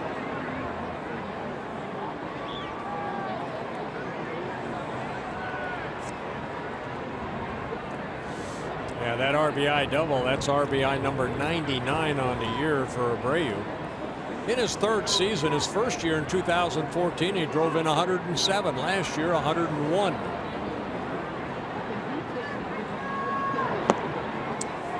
Now 2-1. Toronto's taken a 3-1 lead on Boston in the 6th inning at Fenway Park. They're must-wins for Toronto, as Baltimore has that big lead over the Yankees. Detroit leading Atlanta. Hope nobody trips over the big mowed-in figure of David Ortiz in center field. Have at Fenway Park. 3-1. Dean's having a tough time here in the 4th inning after the leadoff home run, a single, a pop fly single, but again, ball could very easily have been caught in left field. for the split as the seconds was caught. Now a walk to Abreu. That'll bring up Morneau. If you'd like to start planning your 2017 baseball season at Target Field Suites are available for single game rental for groups of 16 to 150 plus. You can enjoy a climate controlled experience and a fantastic view of the Twins game with food and beverage included. Learn more at twinsbaseball.com/groups or call 800-33-TWINS to schedule your suite at Target Field. Here's Morneau, an infield single, and a line out to Buxton in center. Justin, 35 years old now, turning 35 on May 15th. I think he'll want to prolong his career, keep it going. Breaking ball off the plate. I hope he does. He's endured so much.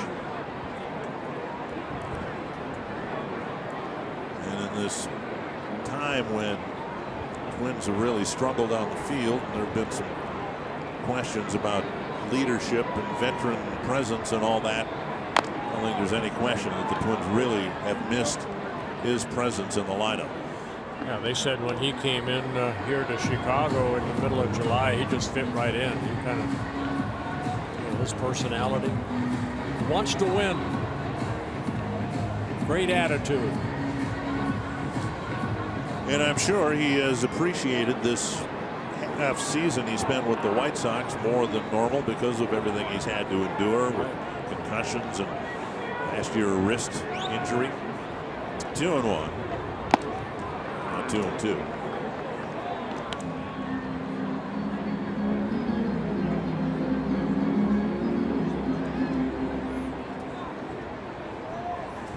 He won the MVP for the Twins in 2006. He came in second in 2008 behind Dustin Pedroia. And Mauer won it in 2009. This block again by Murphy, and I guess we've seen Murphy kind of showcase some blocking skills here in the 3 games in a row that he's caught. He's had plenty of opportunity to block pitches in the dirt. Yeah, Gibson kept him busy yesterday. Full count to Morneau. There are 2 out. The White Sox have added 2 more runs here in the 4th.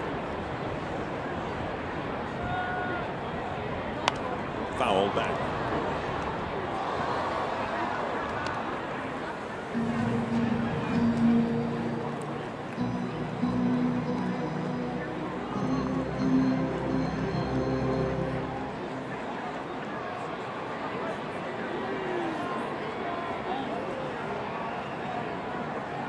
Duffy looking on after an early exit. 5th full count for Pat Dean. And a bouncer to second. Dozier over to first. That takes care of the bottom of the 4th. But it started with a first pitch home run. 2 more runs for Chicago. 7-0.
Folks, you are hereby circled, but Twin fans, don't forget at Twin home games, you bring your Circle Me Bert signs.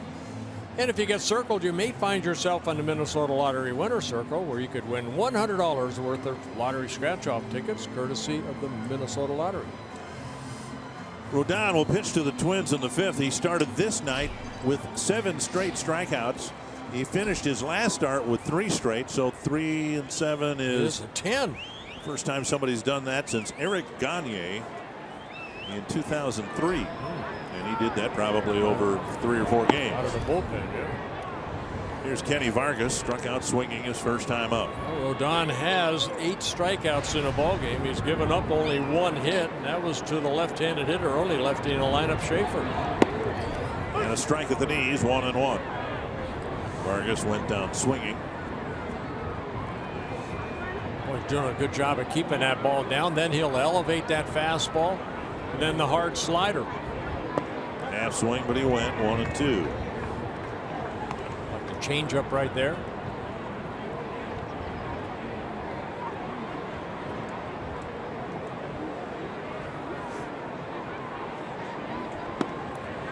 Strikes out. 9th strikeout now for Rodon. We'll bring up Escobar. Sanford Health injury report. Bryce Harper back on the lineup tonight. They're less optimistic that Daniel Murphy will join the lineup with his gluteus issue. Wilson Ramos out for the remainder of postseason. Good to see Bryce Harper back. The Twins faced him both in an exhibition series before the season and then during the regular season, and Harper was on fire. Had a great series, including a big pinch hit home run against Kevin Jepson. 1 strike. That was this year. Doesn't that seem like about 2 years ago? Sure does. Fouled away. Hey, earlier we said on this date in Twins history, they played the White Sox here in game 163 and lost 1-0. For me, an even sadder note on this day in Twins history in 1981, it was the last game at Metropolitan Stadium. Now, I love that place because that was where I saw my first big league games. What was it like to pitch it? I enjoyed it. It was kind of, at that time, it was kind of a AAA ballpark that, they built the bleachers out in left field. Right. The double deck that Harmon and Bobby Darwin are the only 2 that ever hit one up there. But it was a nice ballpark. It was very pitcher friendly, I thought. I think straightaway center was 420. Don't tell Dick Allen that. He had 2 inside the park home runs off me in that ballpark. Strikeout number 10. That'll bring up John Ryan Murphy. Get ready for the MLB postseason, where all that matters is October. And LDS starts October 7th on FS1. Twins have 1 hit. Schaefer doubled into the right field corner, and then Buxton walked right after that. The Twins had a chance to get back into the game, but then Dozier hit into a double play, and now Rodon is back on a roll. Ball 1. Well, he struck out 11 in his last start in Cleveland. That tied a career high. He's done it twice.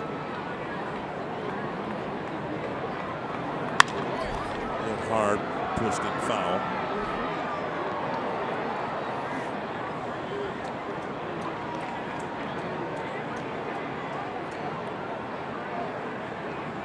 One and 1 to Murphy.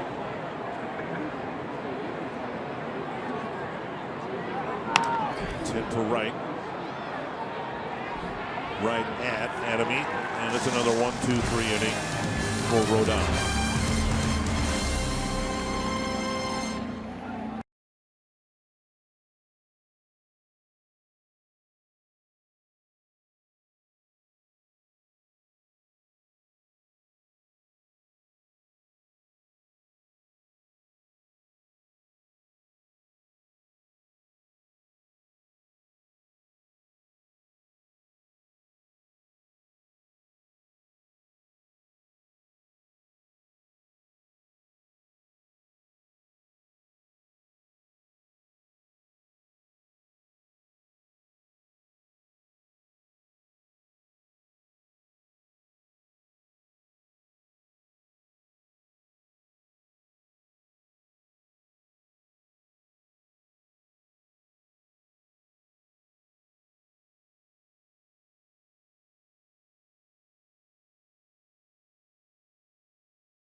Todd Frazier leading things off in the 5th with the White Sox up 7-0. Sanchez and Narvaez will follow.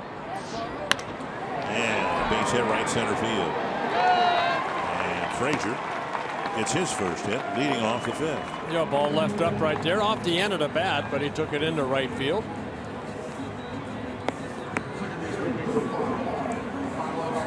Fourth hit that Dean has allowed. Carsoup.com trivia question. With the rain coming down harder now, who holds the White Sox record for most runs scored in a single season?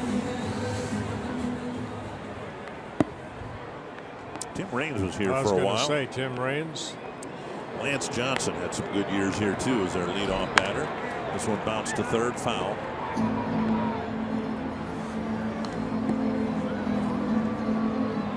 You think of a prolific lineup, and the White Sox have had some of those recently with Tomey and Konerko. Had Albert Bell here for a couple of years. One strike to Sanchez. And now 2 strikes.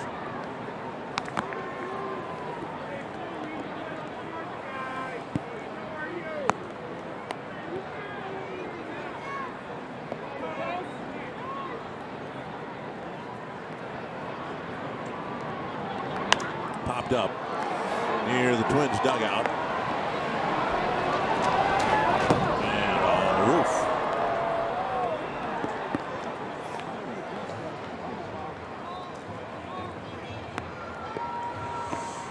One thing the White Sox are looking for is a second baseman. You know, Sanchez getting that opportunity, but average-wise, not hitting well. Came into the game hitting .217.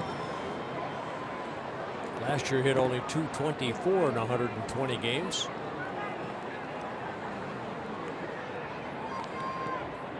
Swing and a miss, and Dean gets a strikeout. For Dean, his second strikeout. And Sanchez striking out for the second time. There goes Narvaez into the left-handed batter's box again. Well, breaking ball down underneath that swing of Sanchez for the first out. Narvaez teed off on the first pitch he saw from Dean and hit his first big league home run.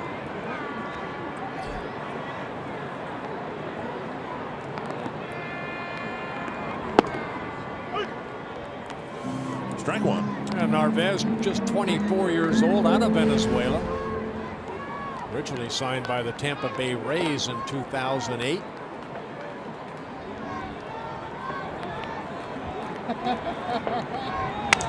Busted his bat. Bouncer to third. And Escobar made Dozier reach for the throw.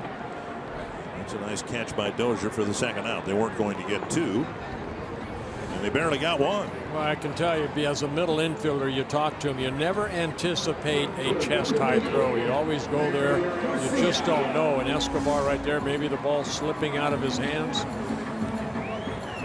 Ball hitting the grass. And Dozier right there at the bag, but able to keep his foot on the bag for the force out. And now Garcia. Singled his last time up, struck out his first time up. Swing and a miss.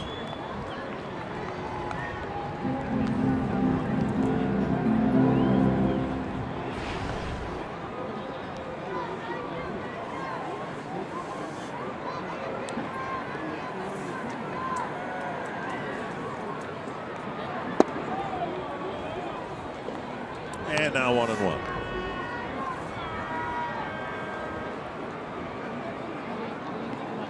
Pat Dean's only win this year came in a start in Seattle. Mound opponent was Felix Hernandez. That in late May. And in this poor season by the Twins, it's also poor from the perspective of the few highlights that did come along over the course of the season came along on the road. Twins swept the Mariners out of first place in Seattle. Had that good series in Cleveland, good series in Texas. And those 3 teams might all be in the playoffs.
watch the Twins and White Sox opening game of a 3-game series. There was a time not that long ago, it seems long ago, but it really wasn't that long ago, this season finale series against the White Sox would have been in high demand with the rivalry that existed between these two teams.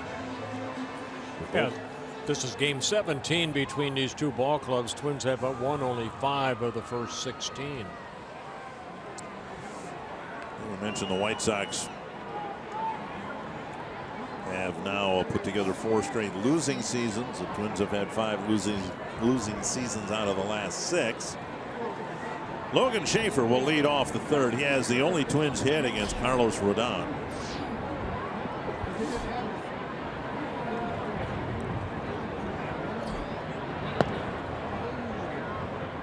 Ball 1.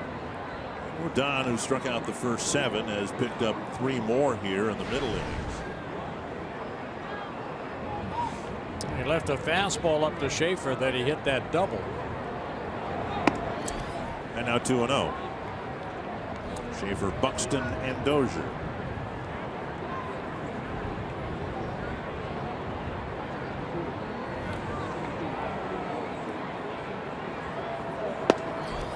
Fastball and a strike. You can see why the White Sox hold Rodon in such high regard. 96-mile-per-hour fastball in the 6th inning, a wipeout slider, an improved changeup. Well, making just his 51st major league start here tonight. He's 17 wins, 16 losses, an ERA under 4.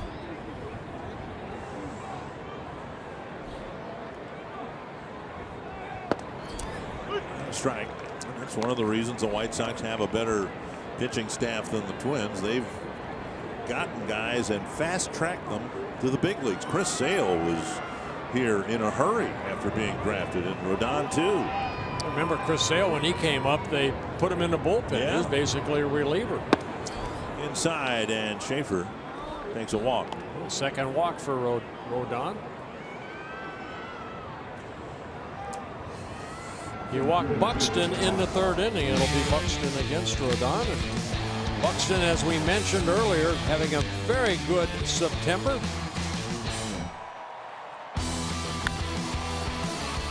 5 doubles, couple triples added with that 7 home runs and 18 runs batted in. Walked his first time and took a ball from Rodon.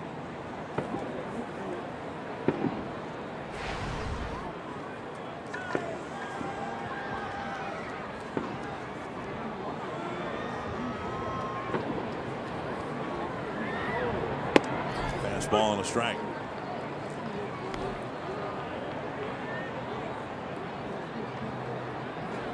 There's Chris Sale. White Sox gave him the option, saying, hey, you don't have to pitch Sunday if you don't want to. He says, you know what? I want to. If I like the uniform, I'll pitch. Well, his name's still mentioned in that Cy Young Award type voting, Yep. too. No goofy uniforms for Sunday, I wouldn't think. Well, he won't wear it if they do. Get the scissor out. 2-1 to Buxton. Chop left side, knocked down by Frazier, and Schaefer is able to get back to second base. An error charged to Frazier. Yeah, right off the end of the bat. It probably would not have been a double play with Buxton running, but it's a play that they probably would have forced out Schaefer at second.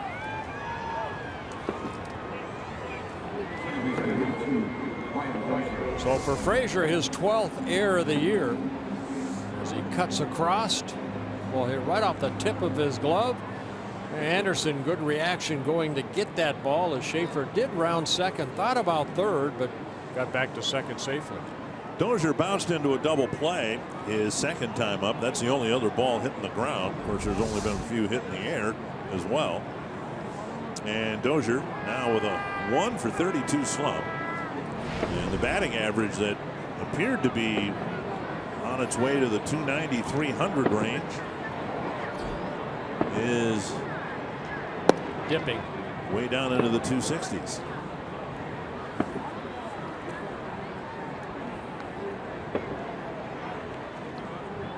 One and 0. And another opportunity with 2 speedy runners aboard for Dozier to drive in that 100th run.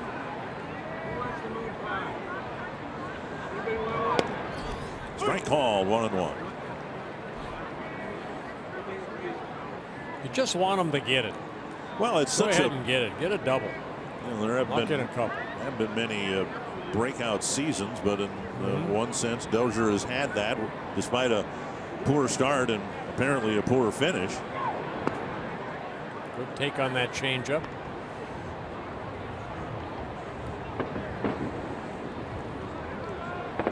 Let's have just the one hit. It'll take a hit for Dozier to get his 100th run batted in.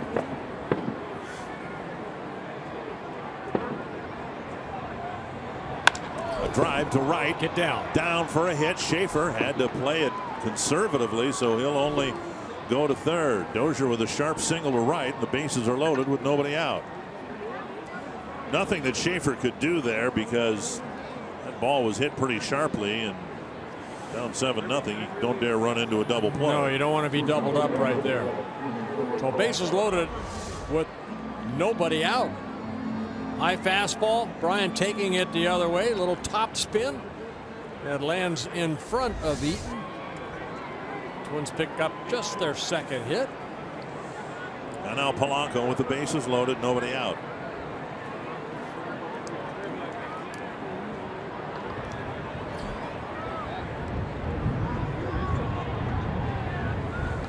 That kicks away from Narvaez, and everyone will move up. Twins are on the board. It's 7-1. That'll be a wild pitch charged to Rodon. That is wild pitch number 11 on the year as Schaefer crosses the plate. And now Polanco can get a hit. Twins can get a couple more. Yeah, ball thrown in front of home plate, skipped and got past the catcher Narvaez, and then Schaefer scoring. Everybody advancing a base. Polanco 0 for 2, a strikeout in the first, fly ball to left in the fourth.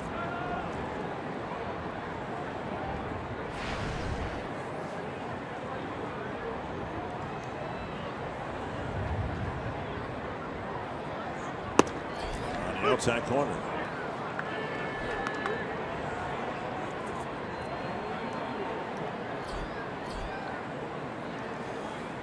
All the pitches are good per inning. So far here, 16 in the sixth. Looking for that first out. Fouled away.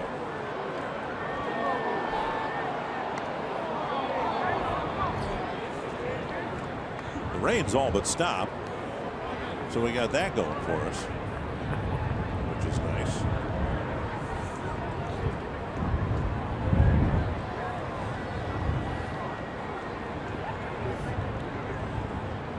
Fireworks after the ball game here tonight. Somebody off in the distance has got their own fireworks show tonight. Placed to right field. A base hit. Buxton will score. Dozier will be held.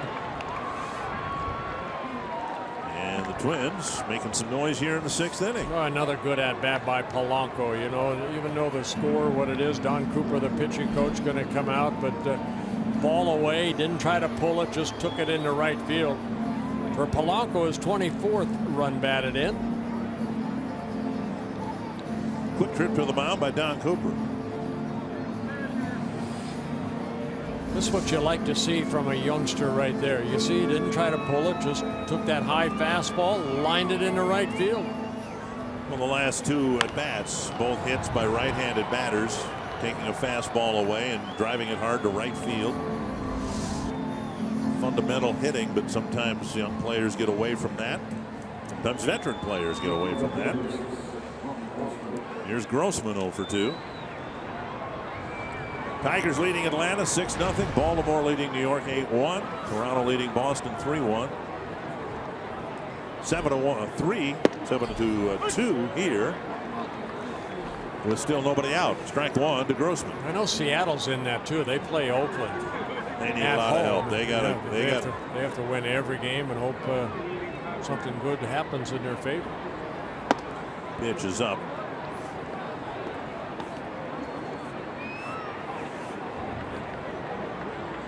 barring the Blue Jays or the Orioles being swept, and they're each leading their game tonight, almost impossible for the Mariners to jump over Detroit and over one of the other two teams. 1-2 to Grossman.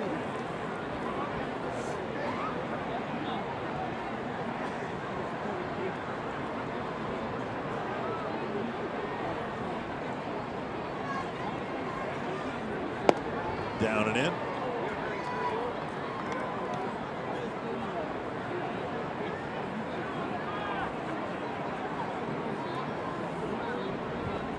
First inning that Rodon has labored.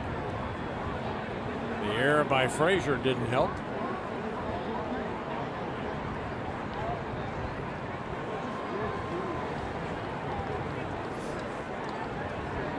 .53 strikes, 33 balls. 2-2 to Grossman.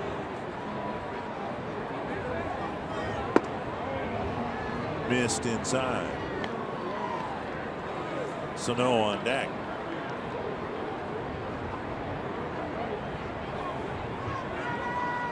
Chris Beck warming up in the Chicago bullpen. And ball 4 will load him up for Sano. Second walk of the inning. This inning started with Rodon walking Schaefer. You can follow Twins baseball live with the MLB.com at-bat app. Customize at-bat to feature the Twins. Stay up to the moment at any moment with Game Day, live game video highlights, StatCast news, and more. Plus, subscribe to At-Bat Premium to get the MLB.TV game of the day, radio broadcasts, in-game highlights, enhanced game day features, and more. Blackout and other restrictions apply. Download MLB.com at-bat, the #1 app for live baseball on your phone and tablet. We thank Miguel Sano for tapping his cleats a few times to allow me to get that in. To get all that in. Ball 1. A little over 19,000 the paid attendance here tonight. 19,007. And the Twins are one swing of the bat away from jumping back into this game. Yeah, Twins have 2 grand slams this year, one by Kepler, one by Buxton.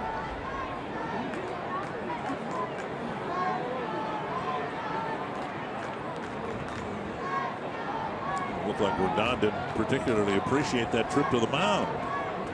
Kept talking to Narvaez after he started trotting back to home plate. Pitchers, he's probably talking to himself.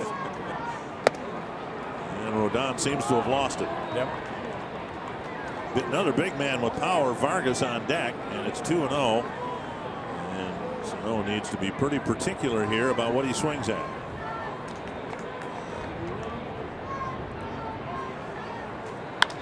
Lifted to right, retreating is Eaton, still going back and making the catch up against the fence. Sano just missed a grand slam. That ball kept sailing, and Eaton had just enough room to make the catch. Yeah, it looked like Eaton was underneath, and it just kept drifting back, and right against the wall. He made the catch. Sano gets a run batted in, his 63rd of the year. You can see the power. Even though that ball was down, the big man took it the other way, and Eaton had to leap at the last second to get that ball into his glove. I don't know, was he selective on what he swung at there? That pitch was down and away. He hit it a long ways, but there's Vargas, and he takes strike 1. Well, he got underneath it just a little bit, but you know, you look at that pitch and you see the Miguel Cabrera. Yeah, he could do the same thing, and that's what they want Sano to do, is to drive that ball the other way. Blocked by Narvaez. Twins have come back with 3 here in the top of the 6th inning.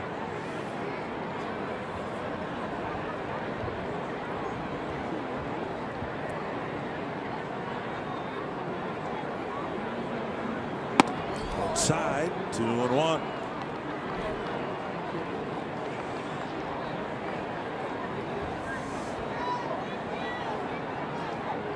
The first 5 innings, Rodon was just pumping in strikes. Ground ball, should be 2. And the Twins get 3. Could have gotten more, but it's 7-3 as we go to the bottom of the 6th.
RBI single, part of a 3-run 6th inning, and now the White Sox will have their at-bats here in the bottom of the inning. Let's check some of the other key scores in the American League side, the tightest of the wild card races.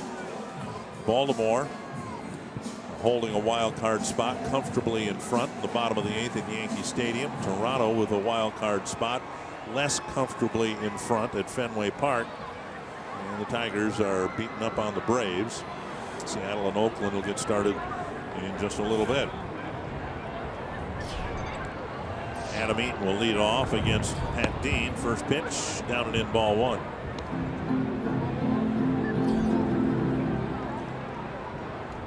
Eaton with a couple of runs scored. He trotted home on Anderson's home run in the 3rd. He hustled home on Cabrera's 2-out bloop single in the 4th.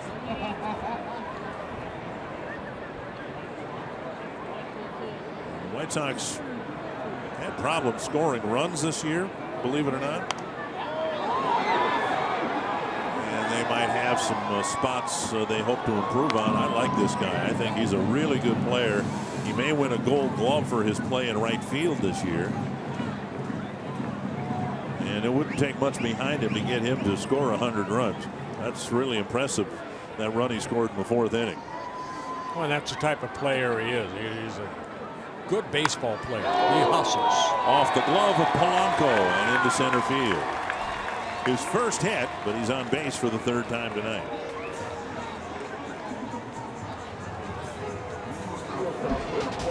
National League key games. The Mets have beaten the Phillies. The Giants holding on to a 1-game wild card lead over the Cardinals, who legitimately are beating the Pirates tonight. That really had an odor about it last night, how the Cardinals won that ball game on a ground rule double and a runner coming home from first base on a ground rule double. The umpires didn't see the ground rule double part of it. And then Brian Price wanted to review it, but the umpires lingered for a while and then went to their locker room saying that the Reds did not challenge quick enough. And the intent of the rule sometimes gets in the way of justice. You understand why you have to promptly call for a challenge, but my goodness, the Cardinals could sneak in and they may have won the ball game anyway. Anderson pops it foul out of play. That's why I think we see, both managers, Robin Ventura and Paul Molitor, as soon as there's a questionable call, they put their foot right out on the field, basically, we want to look at this. Well, Brian Price said he didn't hear the phone ringing from the video replay guy in the dugout because the game was in St. Louis. The crowd was going nuts. Hack to the right side, and Anderson has a single. Eaton will hold up at second. First and second, nobody out. Anderson getting his third hit of the ball game. A triple, a home run, and now a single. But if the Cardinals lose that ball game last night, well, I'll use the past tense. If they lost that ball game last night, now it's a 2-game lead, and they'd be in the same situation that the Mariners are in going into the last weekend. It's a huge, huge difference. Here's Cabrera. 3 hits, 2 doubles, a single.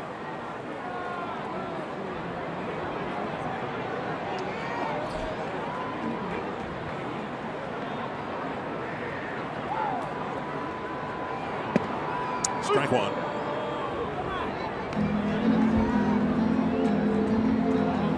Tiger game, of course, yesterday with the Indians was rained out. They'll make it up Monday if it is important to play the game. And it can be important on at least 2 different levels. If the Tigers are in contention for a wild card spot, of course, it'll be played. If the Indians need to win the game, or if they lose the game, they don't secure home field advantage, a game will be played under those circumstances. Inside. We've seen Dean to do that to a lot of right-handed batters. Again, that's part of his weapon going toward home plate. Pitch right-handers hard, and you see Murphy sitting inside, and the ball down and in. As Cabrera move his feet and fall to the ground.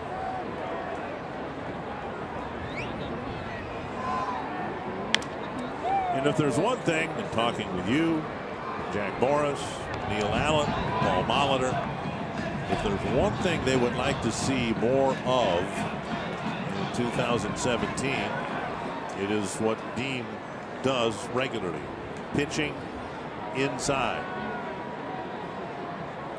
And in doing that, not allowing a hitter to drape himself over home plate.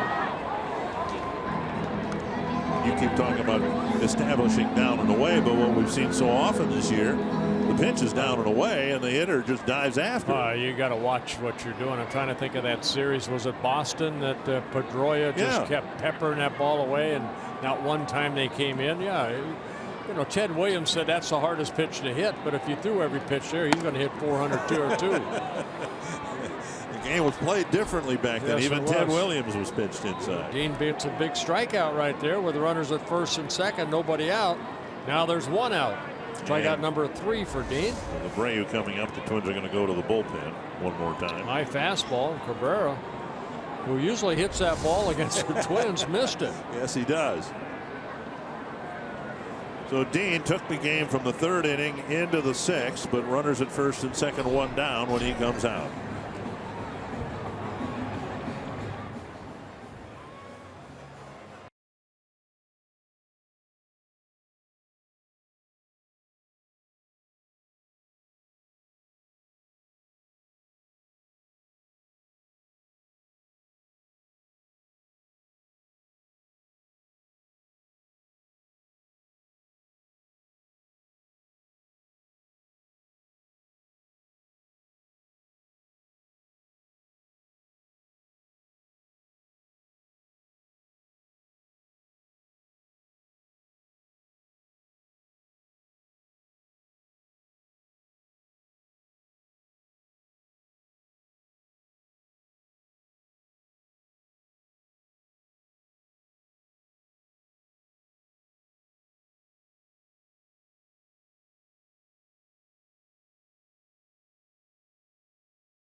Get back into the game somewhat, but now the White Sox are threatening. First and second, one down, and Pat Light will come into the game to pitch for the Twins. Yeah, it's been a while for Pat Light to be on the mound. He last pitched in Game 1, the same game that Dean started. Pat Dean started. It was not a very good outing for Pat Light. 2/3 of the inning, gave up 3 runs, all earned. He walked 3 in that ball game. Did not give up a hit. A couple wild pitches. One on an intentional walk. So plenty of time for Light to hit the reset button. And hoping for a better outing here. Jose Abreu stands in with 2 men on and 1 out. And that's important for Pat Light right there. Get ahead in the count. As a Minnesota Twin, this is his 15th relief appearance, 12 1/3 innings. He's walked 15, 2 of them intentional. He does have 13 strikeouts. Their fastball. First one at 94, second one at 96. Light was obtained with upper 90s velocity on his resume, but the Twins haven't seen that at the big league level. They've seen a 96 isn't bad. No, it's good. But he's thrown the splitters so much. The Twins would like to see command of a fastball, however hard he throws it.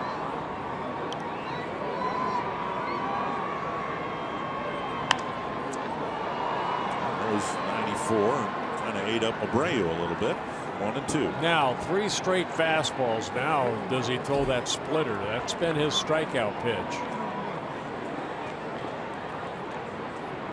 Pat Light, 25 years old.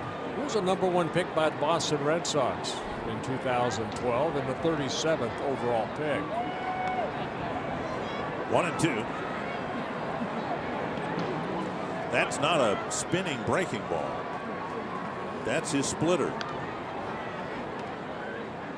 And the ball looked like it dropped about 2.5, 3 feet. Yeah, it's straight over the top splitter, and again Murphy turning the glove around, deadening the ball in front of him. 2 and 2.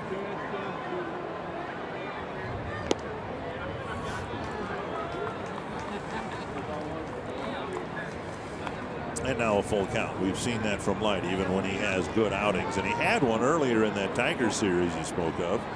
1 inning, 3 strikeouts, but a walk. Now 3 and 2 to Abreu. Fastball with the runners going, and he flips it foul. Twins got Light for Fernando Abad. Twins catching staff has had a tough time on catching guys like Light. He's got 5 wild pitches. There's been 82 wild pitches by the Twins staff. That's the most in the American League.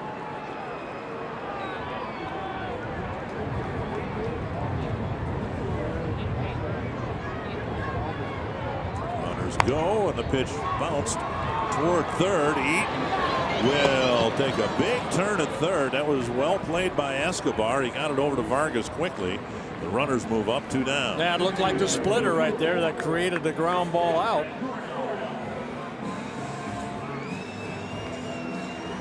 Eaton got to third so quickly,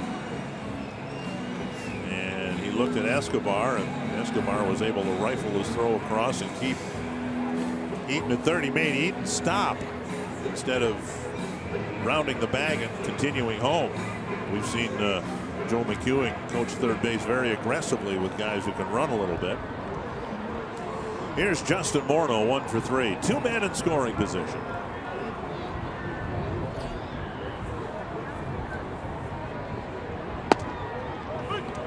.94-mile-per-hour fastball on the outside corner.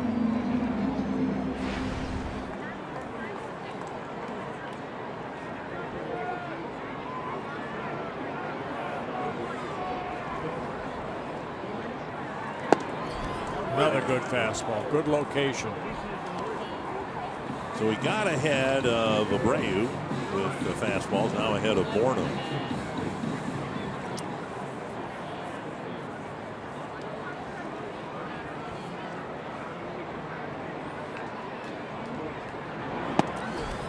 Twins had a good run. Of course, starting in the 2002 season. Doug Minkiewicz was the first baseman. And then he was dealt to the Red Sox because the Twins had Justin Morneau coming along. They were both on the team for a while. Doug, a Gold Glove winning first baseman for the Twins. But they could not keep Morneau's power out of the lineup, and they had to find a place for him. And so Minkiewicz was dealt to the Red Sox, where he won a World Series. That's right. And you got the final out baseball. Doug will be leaving the team tomorrow to be a part of David Ortiz's Fenway Park farewell for this last regular season game. Oh, watch out. Frazier just getting out of the way. In the on deck circle. This will be my last chance to do it this year, but I will do it. Just go ahead and do what they do in Little League. Just go ahead and do it what they do in Little League, and sooner or later somebody's going to get smoked. Juan Encarnacion years ago, his career was ended on a play like that. He got hit in the eye with a foul ball. And as they do in Little League, just grab your pine tar rag and your bat and the weighted donut, or have the bat boy do it and go in the on deck circle by the Twins dugout. Now I'm done for this season. Are you off? I'm done. Off the soapbox. And now 3-2. Nothing happens quickly or easily for Pat Light. Even the successes, the outs, the strikeouts. Seems like it's he has a lot of full counts.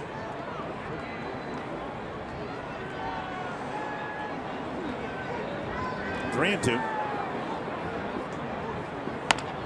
Back to Light. They'll run it halfway there and have a nice relief outing, getting a couple of ground ball outs and stranding a couple of runners.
Casino story of the game with the White Sox knocking out Tyler Duffy early. Yeah, home run by Tim Anderson in the third inning. That made it a 5-0 lead after 3 innings. And Narvis hitting his first home run, that coming off of Pat Dean, first major league home run. They gave the silent treatment. Twins came back with 3 runs in the top of the 6th inning. Polanco with an RBI single.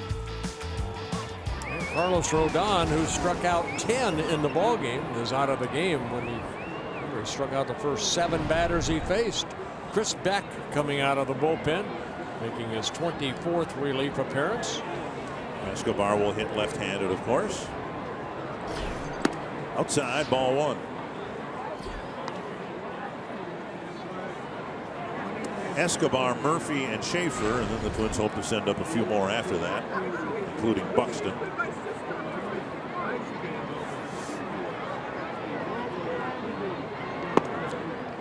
Again outside, 2-0.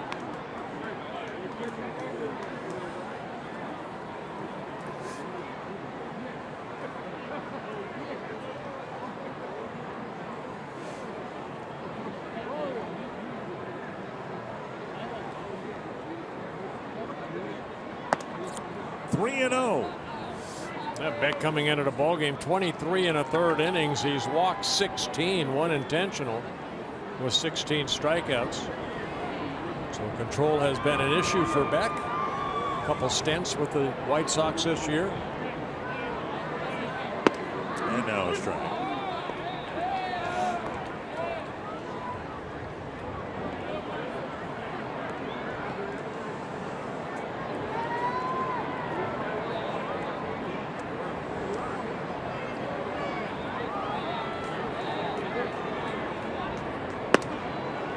And a 5-pitch walk. Beck's first base runner or first batter reaches on a walk, and that'll bring up Murphy. Well, Rodon was outstanding, especially the first 3 innings. He struck out the first 7 batters, gave up a double to Schaefer, got out of it with a double play. Couple double plays turned behind Rodon here tonight. Rodon looking for win number 9 on the year. The White Sox able to hold on to this lead. And now Murphy 0 for 2. Since we given you Buxton's September average, same thing applies for Murphy. He was struggling early in the season, didn't do much in Rochester, and now in September 9 hits, 37 at bats. Kurt Suzuki very likely will be not catching. He might pinch hit or even DH in the final 2 games of this series, 3 games counting tonight. But we would expect Centeno to start tomorrow with James Shields going, and then Murphy likely coming back and catching on Sunday.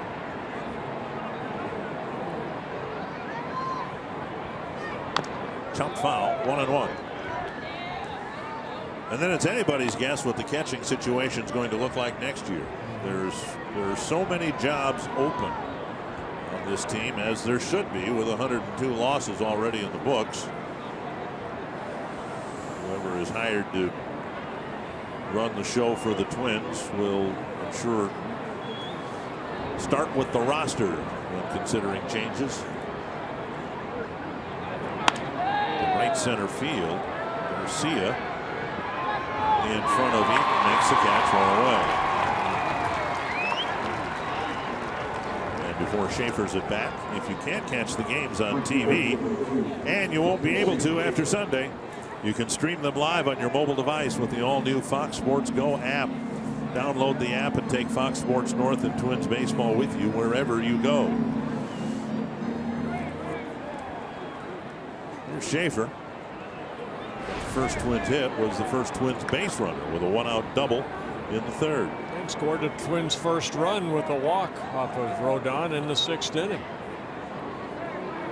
So 1 for 1 with a walk, and he scored a run.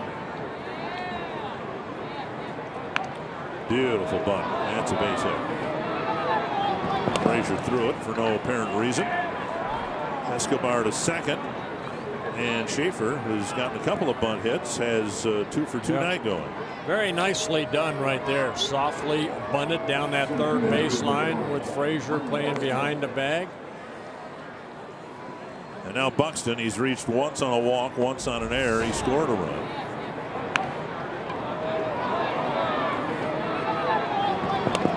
Yeah, Frazier right there, just put it in your back pocket instead. Threw it, and you see Schaefer already past the bag. So a nice bunt single by Schaefer. And now Buxton.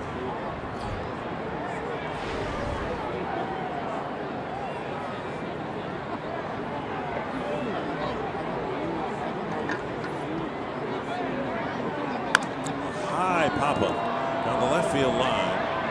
Chased by Cabrera. A foul ball catch, and Buxton's gone on 1 pitch.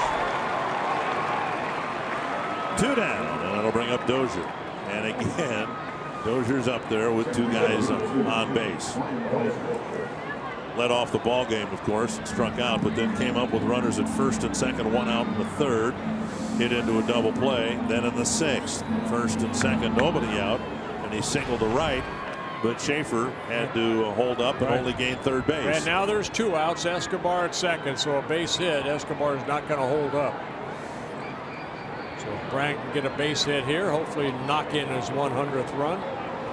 Be the 7th player, would be the 9th time that a Twins batter has done that. At the knee, strike 1.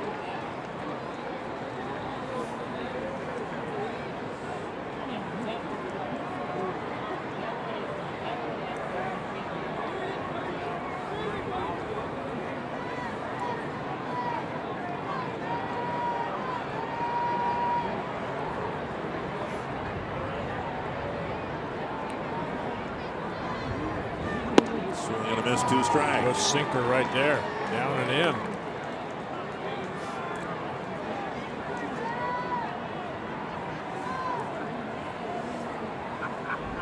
Beck, 26 years old, showing a good sinker. Good movement on that pitch.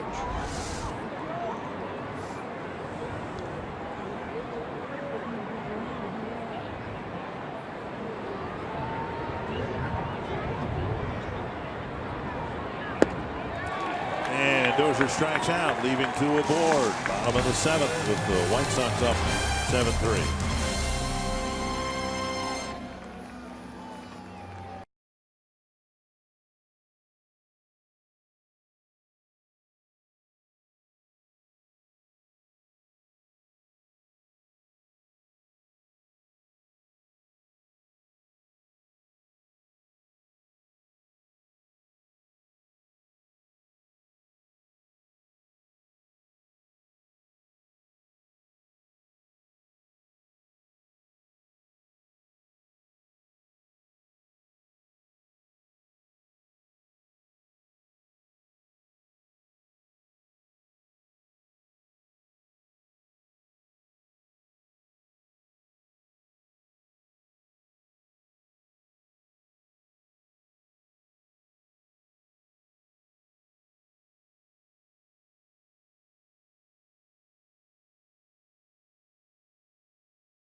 Baseball brought to you by T-Mobile. Miguel Cabrera, after Ian Kinsler led off the game with a home run, Cabrera followed with 2 more. And the Tigers in hot pursuit of the Blue Jays, who are now trailing the Red Sox 5-3. Well, you know, you need that big man to step up, and Miguel Cabrera has. He's really been hot the last 6 weeks or so. Here's Todd Frazier facing Pat Light. And I think to every hitter, I guess there have only been 3 of them, but Light throwing that fastball.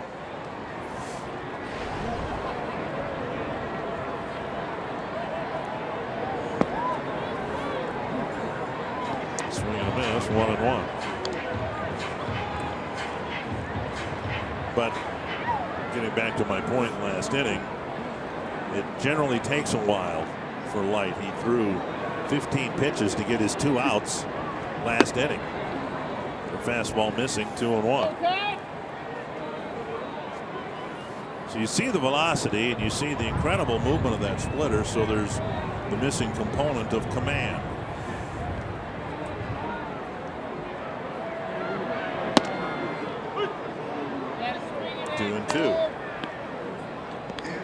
Well, he's built a lot like Joe Nathan as far as the frame. 6'5", about 220. Did a lot of starting for Boston in their minor league system. 49 starts in the Boston minor league system in 128 games.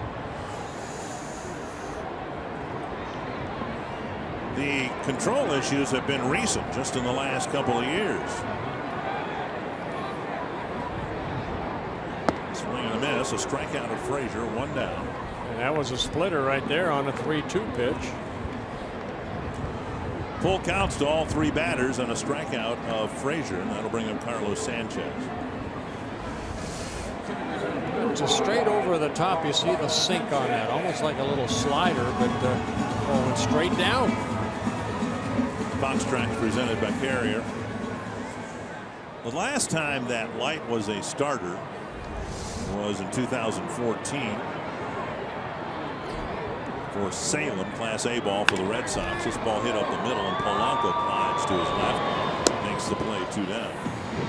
But as a starter for Salem, 22 starts, 115 innings, and only 33 walks. Now, he didn't have the strikeouts, but he didn't have the walks either. They converted it into a reliever. 2 down. Here's Narvaez. What'd you say? 22 starts. How many innings? 115. So we're averaging about 5 innings an outing. A little more than that. 5 1/3.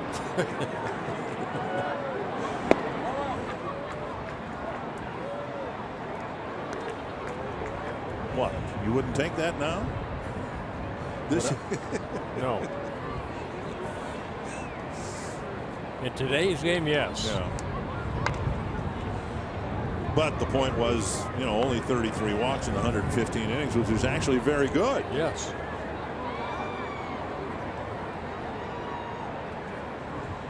One and one to Omar Narvaez.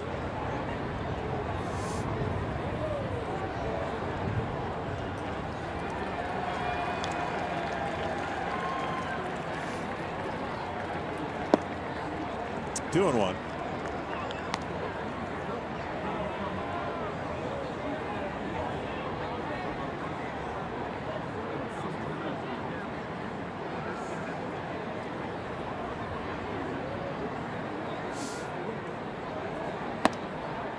What do you think the chances are that count will go full here?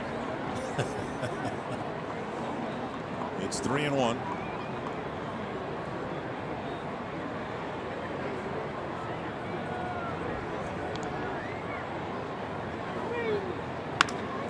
Bouncer to second. Dozier scoops it up. Good inning. Flips to first. 5 up, 5 down for Pat Light. Twins trail by 4.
Going to go down, I think, to Sunday.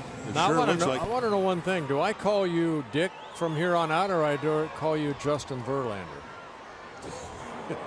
Well, now you tell the story, because if I tell the story. We were having dinner. A gentleman came up and he said, you know, I really appreciate what you've done in your career and over stuff the like years, that yeah. over the years. And he kind of walked away and he kind of looked at me like, who does he think I am? Right. So you went back later. I was here doing my homework for tonight's game, and you told me that the gentleman came up and thought you were Justin Verlander. He said, Mr. Verlander, can I have your autograph? And I have witnesses. If this gets to Justin, boy, is he going to be upset.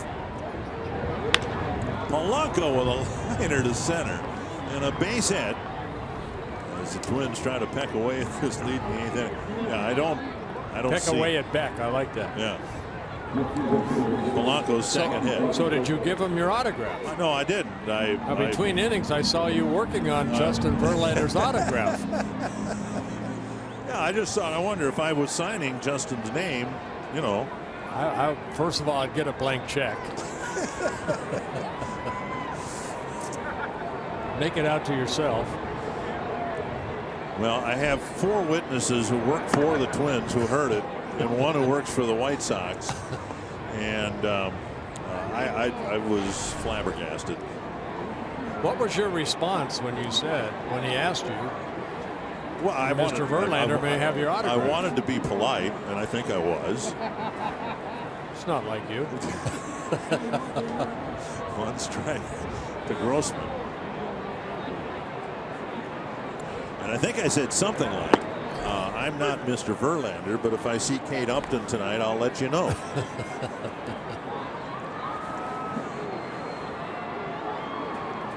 You know, when the guy came to the table at first, I thought, you know, because, you know, Dick and Bert, and you probably never get mistaken for me, but I get mistaken for you just because we've worked together for 22 years. Yes. I'm sorry. This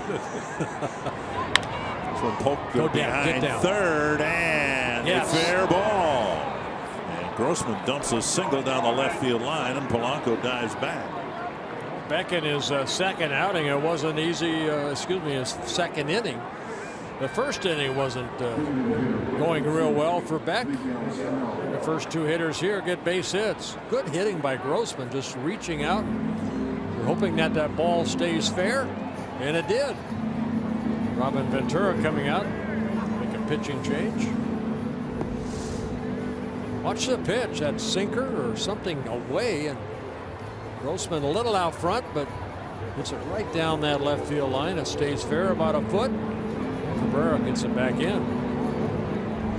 We'll take a break. Twins trying to make some more noise, score some more runs here in the 8th inning.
Has something going, and you know, folks at home, let's do a little bit. Would the real Justin Verlander please stand up? You know, Twins fans are lucky because between the 2 of us, we have 460 major league wins. Do you see anything there? No, I don't see any. But good heavens, you know, I'm twice the man's age. And in a few weeks, when my beard grows out, it won't be that color. Well, here's Nate Jones coming out of the bullpen, relieving Chris Beck. For Jones, his 71st relief appearance, 5 wins, 3 losses, very good 2.33 ERA out of the bullpen. He's allowed only 48 hits in 69 2/3 innings. Hard throwing right-hander, 80 strikeouts. Another RBI spot for Sano. He came up with the bases loaded in the 6th, then hit a sacrifice fly. This one deep to the right field corner, twisting to the pole, and foul. And Sano again driving the ball to the opposite field, and it's just a matter of time before he's going to reach the seats that way.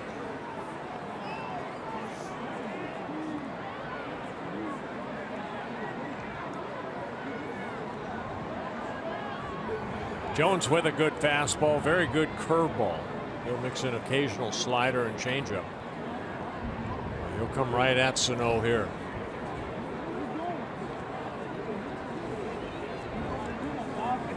Sano followed by Vargas. He's trying to cover up an early 7-0 deficit. They've got 3 back. Whoa! High and tight. That little spinner right there.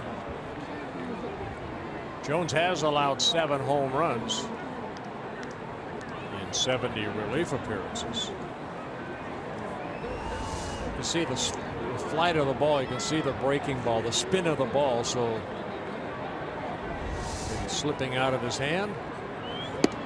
And now away with a 98-mile-per-hour fastball. Yeah, Jones very, very odd delivery where he takes that ball out of his glove very quickly, and a hitter can almost see it as he delivers home. He's in his 5th season with the White Sox. Double play grounder. 2 down. Ouch. 3rd double play the Twins have hit into. This copyrighted telecast presented by the authority of the Minnesota Twins and may not be reproduced or retransmitted in any form.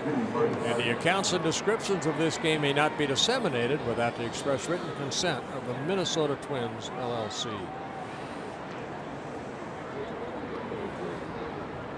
Two down, a runner at 3rd, and now Vargas. Vargas hit into a key double play his last time up. Been rally killers. That's a nickname for a double play anyway. Pitcher's best friend, opponent's worst enemy. Dozier hit into one in the 3rd. Vargas hit into one in the 6th, and now the Twins are trying to get something out of this 8th inning threat after a Sano double play grounder. Down low 2-0.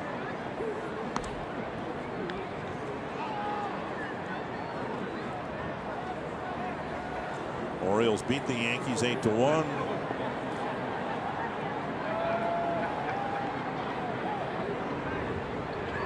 Blue Jays are behind the Red Sox. Good news for Tiger fans. Outside, 3-0.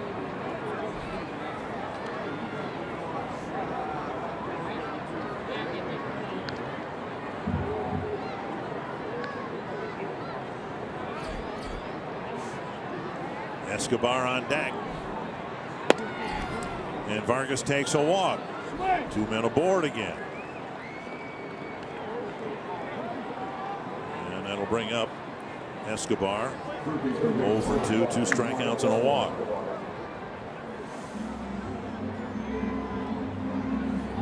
For Jones, that's only his 12th unintentional walk in 69 and or now 70 innings pitched, 70 in the 3rd.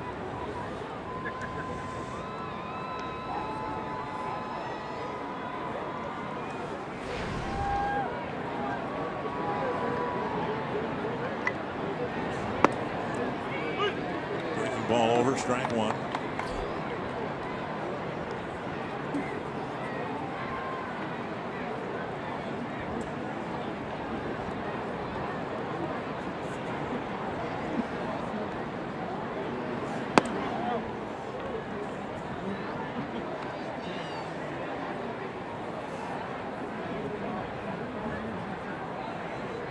To Escobar.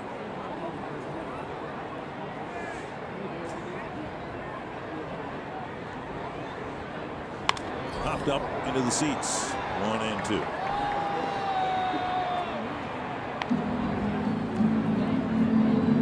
Seattle with an early lead over Oakland. Robinson Cano with a home run at Safeco Field. 2-0 in the second.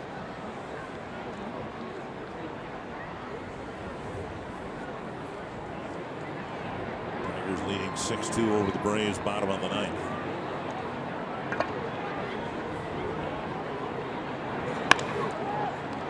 Two hopper to a Brave. And the Twins threaten but don't score. 2 singles and a walk, but a scoreless 8th inning.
Ryan O'Rourke comes in, and apparently, I just looked it up, I'm making $26 million a year. I didn't know that. Congratulations. Thank you.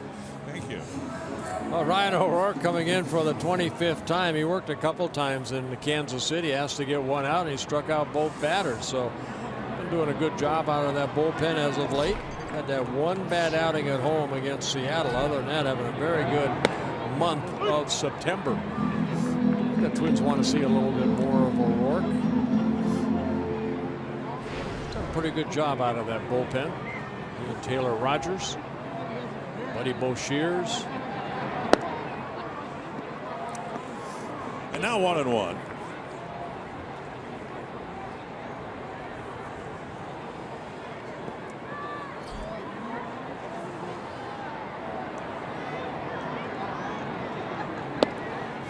Good changeup right there. That might have been that split finger. You know, when O'Rourke came up last year, all we saw was slider, slider, slider, slider.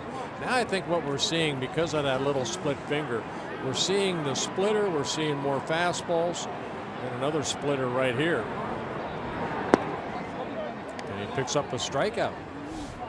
Eddie Guardado picked up that pitch over his course of time with the Twins. Of course, Eddie's now the bullpen coach.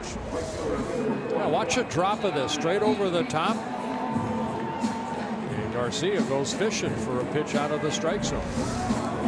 Soup.com trivia question: who holds the White Sox record for most runs scored in a single season? Scott Posednik. Who's he? What year was that? He was on Happy Days, wasn't he? Johnny Most? Oh, Mostel. 1925. I know Chicago history. I don't go back that far. You know, wait a minute. You know Chicago baseball history, right? Yes. There's more history in this city than there probably is in New York. It's a beautiful city. 2-0 to Eaton.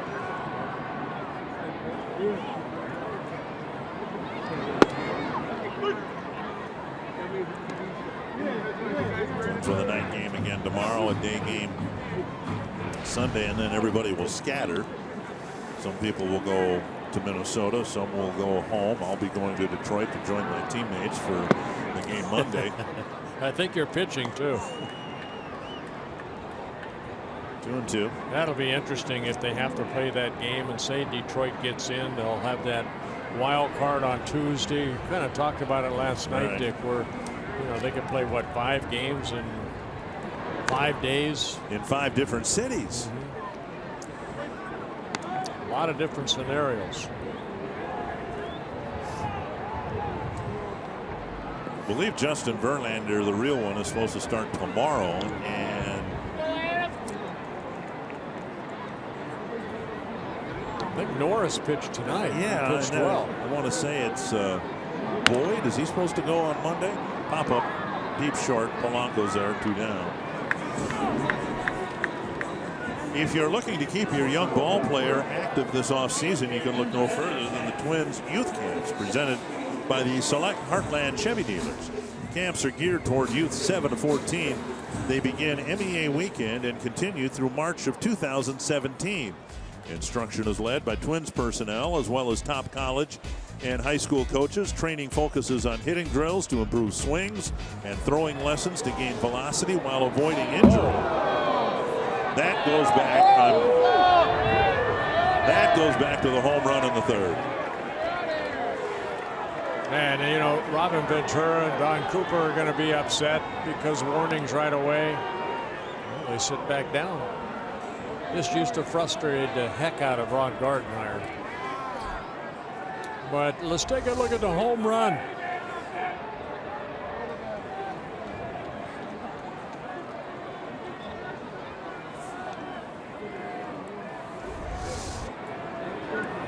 One and 0 to Anderson. Tapper to 3rd. Picked up by Escobar. And that takes care of Anderson. I guarantee you Eddie Gordado had something to do with that.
John Ryan Murphy will lead off the 9th inning. The Twins fell behind early. A couple of, they were earned runs. They should have been unearned runs in the 1st, and then 5 more runs. Twins have had some threats. They got 3 back in the 6th, and the start of a threat in the 8th. John Ryan Murphy will face Canely, who comes out of the Chicago bullpen to try to set the Twins down. Yeah, Tommy Kahnle coming over from the Colorado Rocky organization in his first season with the White Sox, putting together a pretty good string right here. 2.73 ERA, 26 in the third innings, 21 hits allowed. The walks high, 20, 3 intentional with 24 strikeouts. Murphy, Schaefer, and Buxton, and then the Twins need to run a few more up there tonight in the 9th inning. Murphy 0 for 3.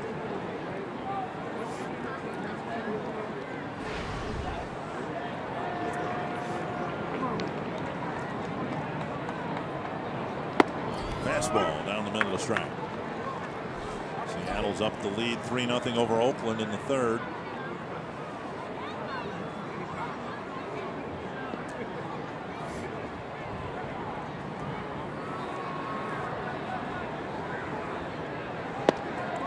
Outside corner 0-2.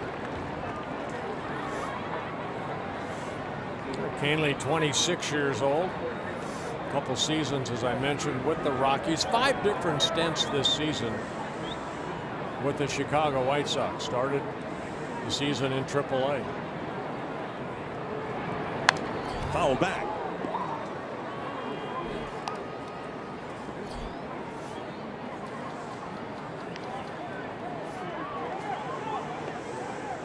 Murphy's third straight start behind the plate. And again, pretty good bet that he'll catch the game on Sunday.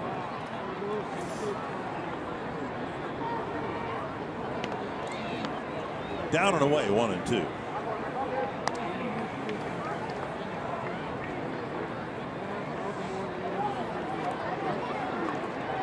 Twins unable to come back and win this ball game. That'll be their 103rd loss on the season.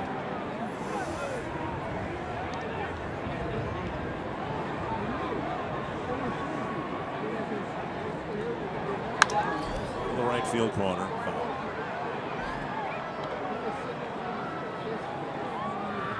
Murphy unsure that his bat has maintained its integrity, so he's getting a new one.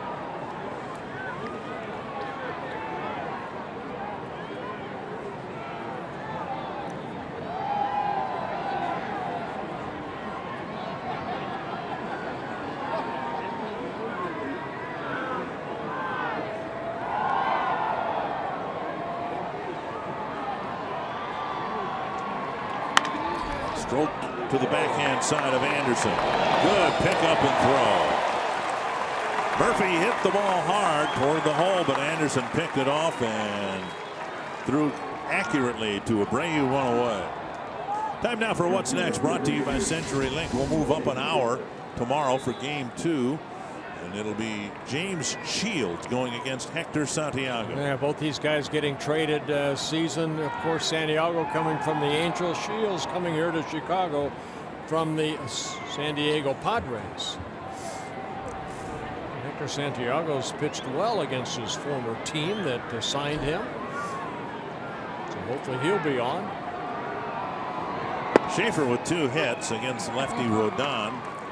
He drilled a double into the right field corner. Then he walked and scored in the 6th, laid down a bunt single in the 7th. Red Sox beat the Blue Jays 5-3. That means the Tigers are now just a half game out of a playoff spot. Swing and a miss. A tie for a playoff spot in a wild card position.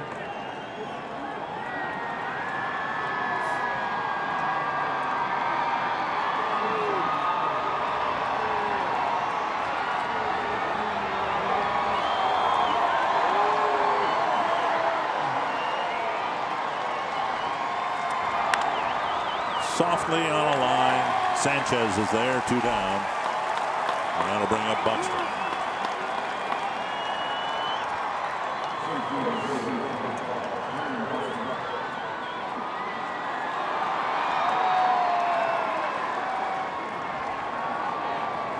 Buxton with a walk in the 3rd, reached on an error, scored in the 6th, and fouled out to Cabrera with a couple of runners on in the 7th.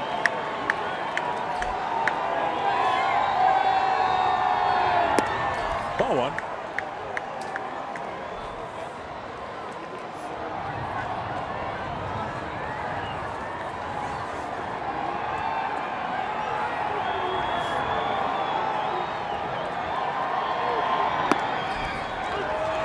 strike.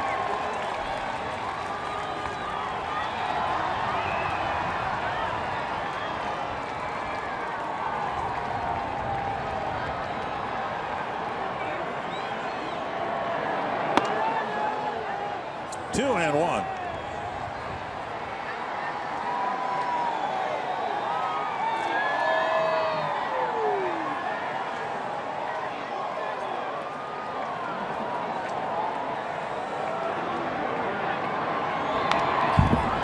Good swing by Buxton right there. That was straight back.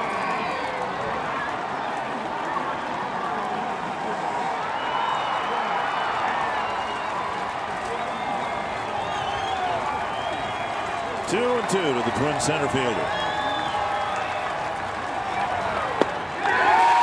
Struck him out. And unfortunately, officially, it is now what it has looked like and felt like most of the summer. The worst season in Twins history. Tom Hanneman and the Twins suffer their 103rd loss, and the symptoms of this loss far too frequent. In the 2016 season, a short start, some mistakes in the field, and a loss to the White Sox.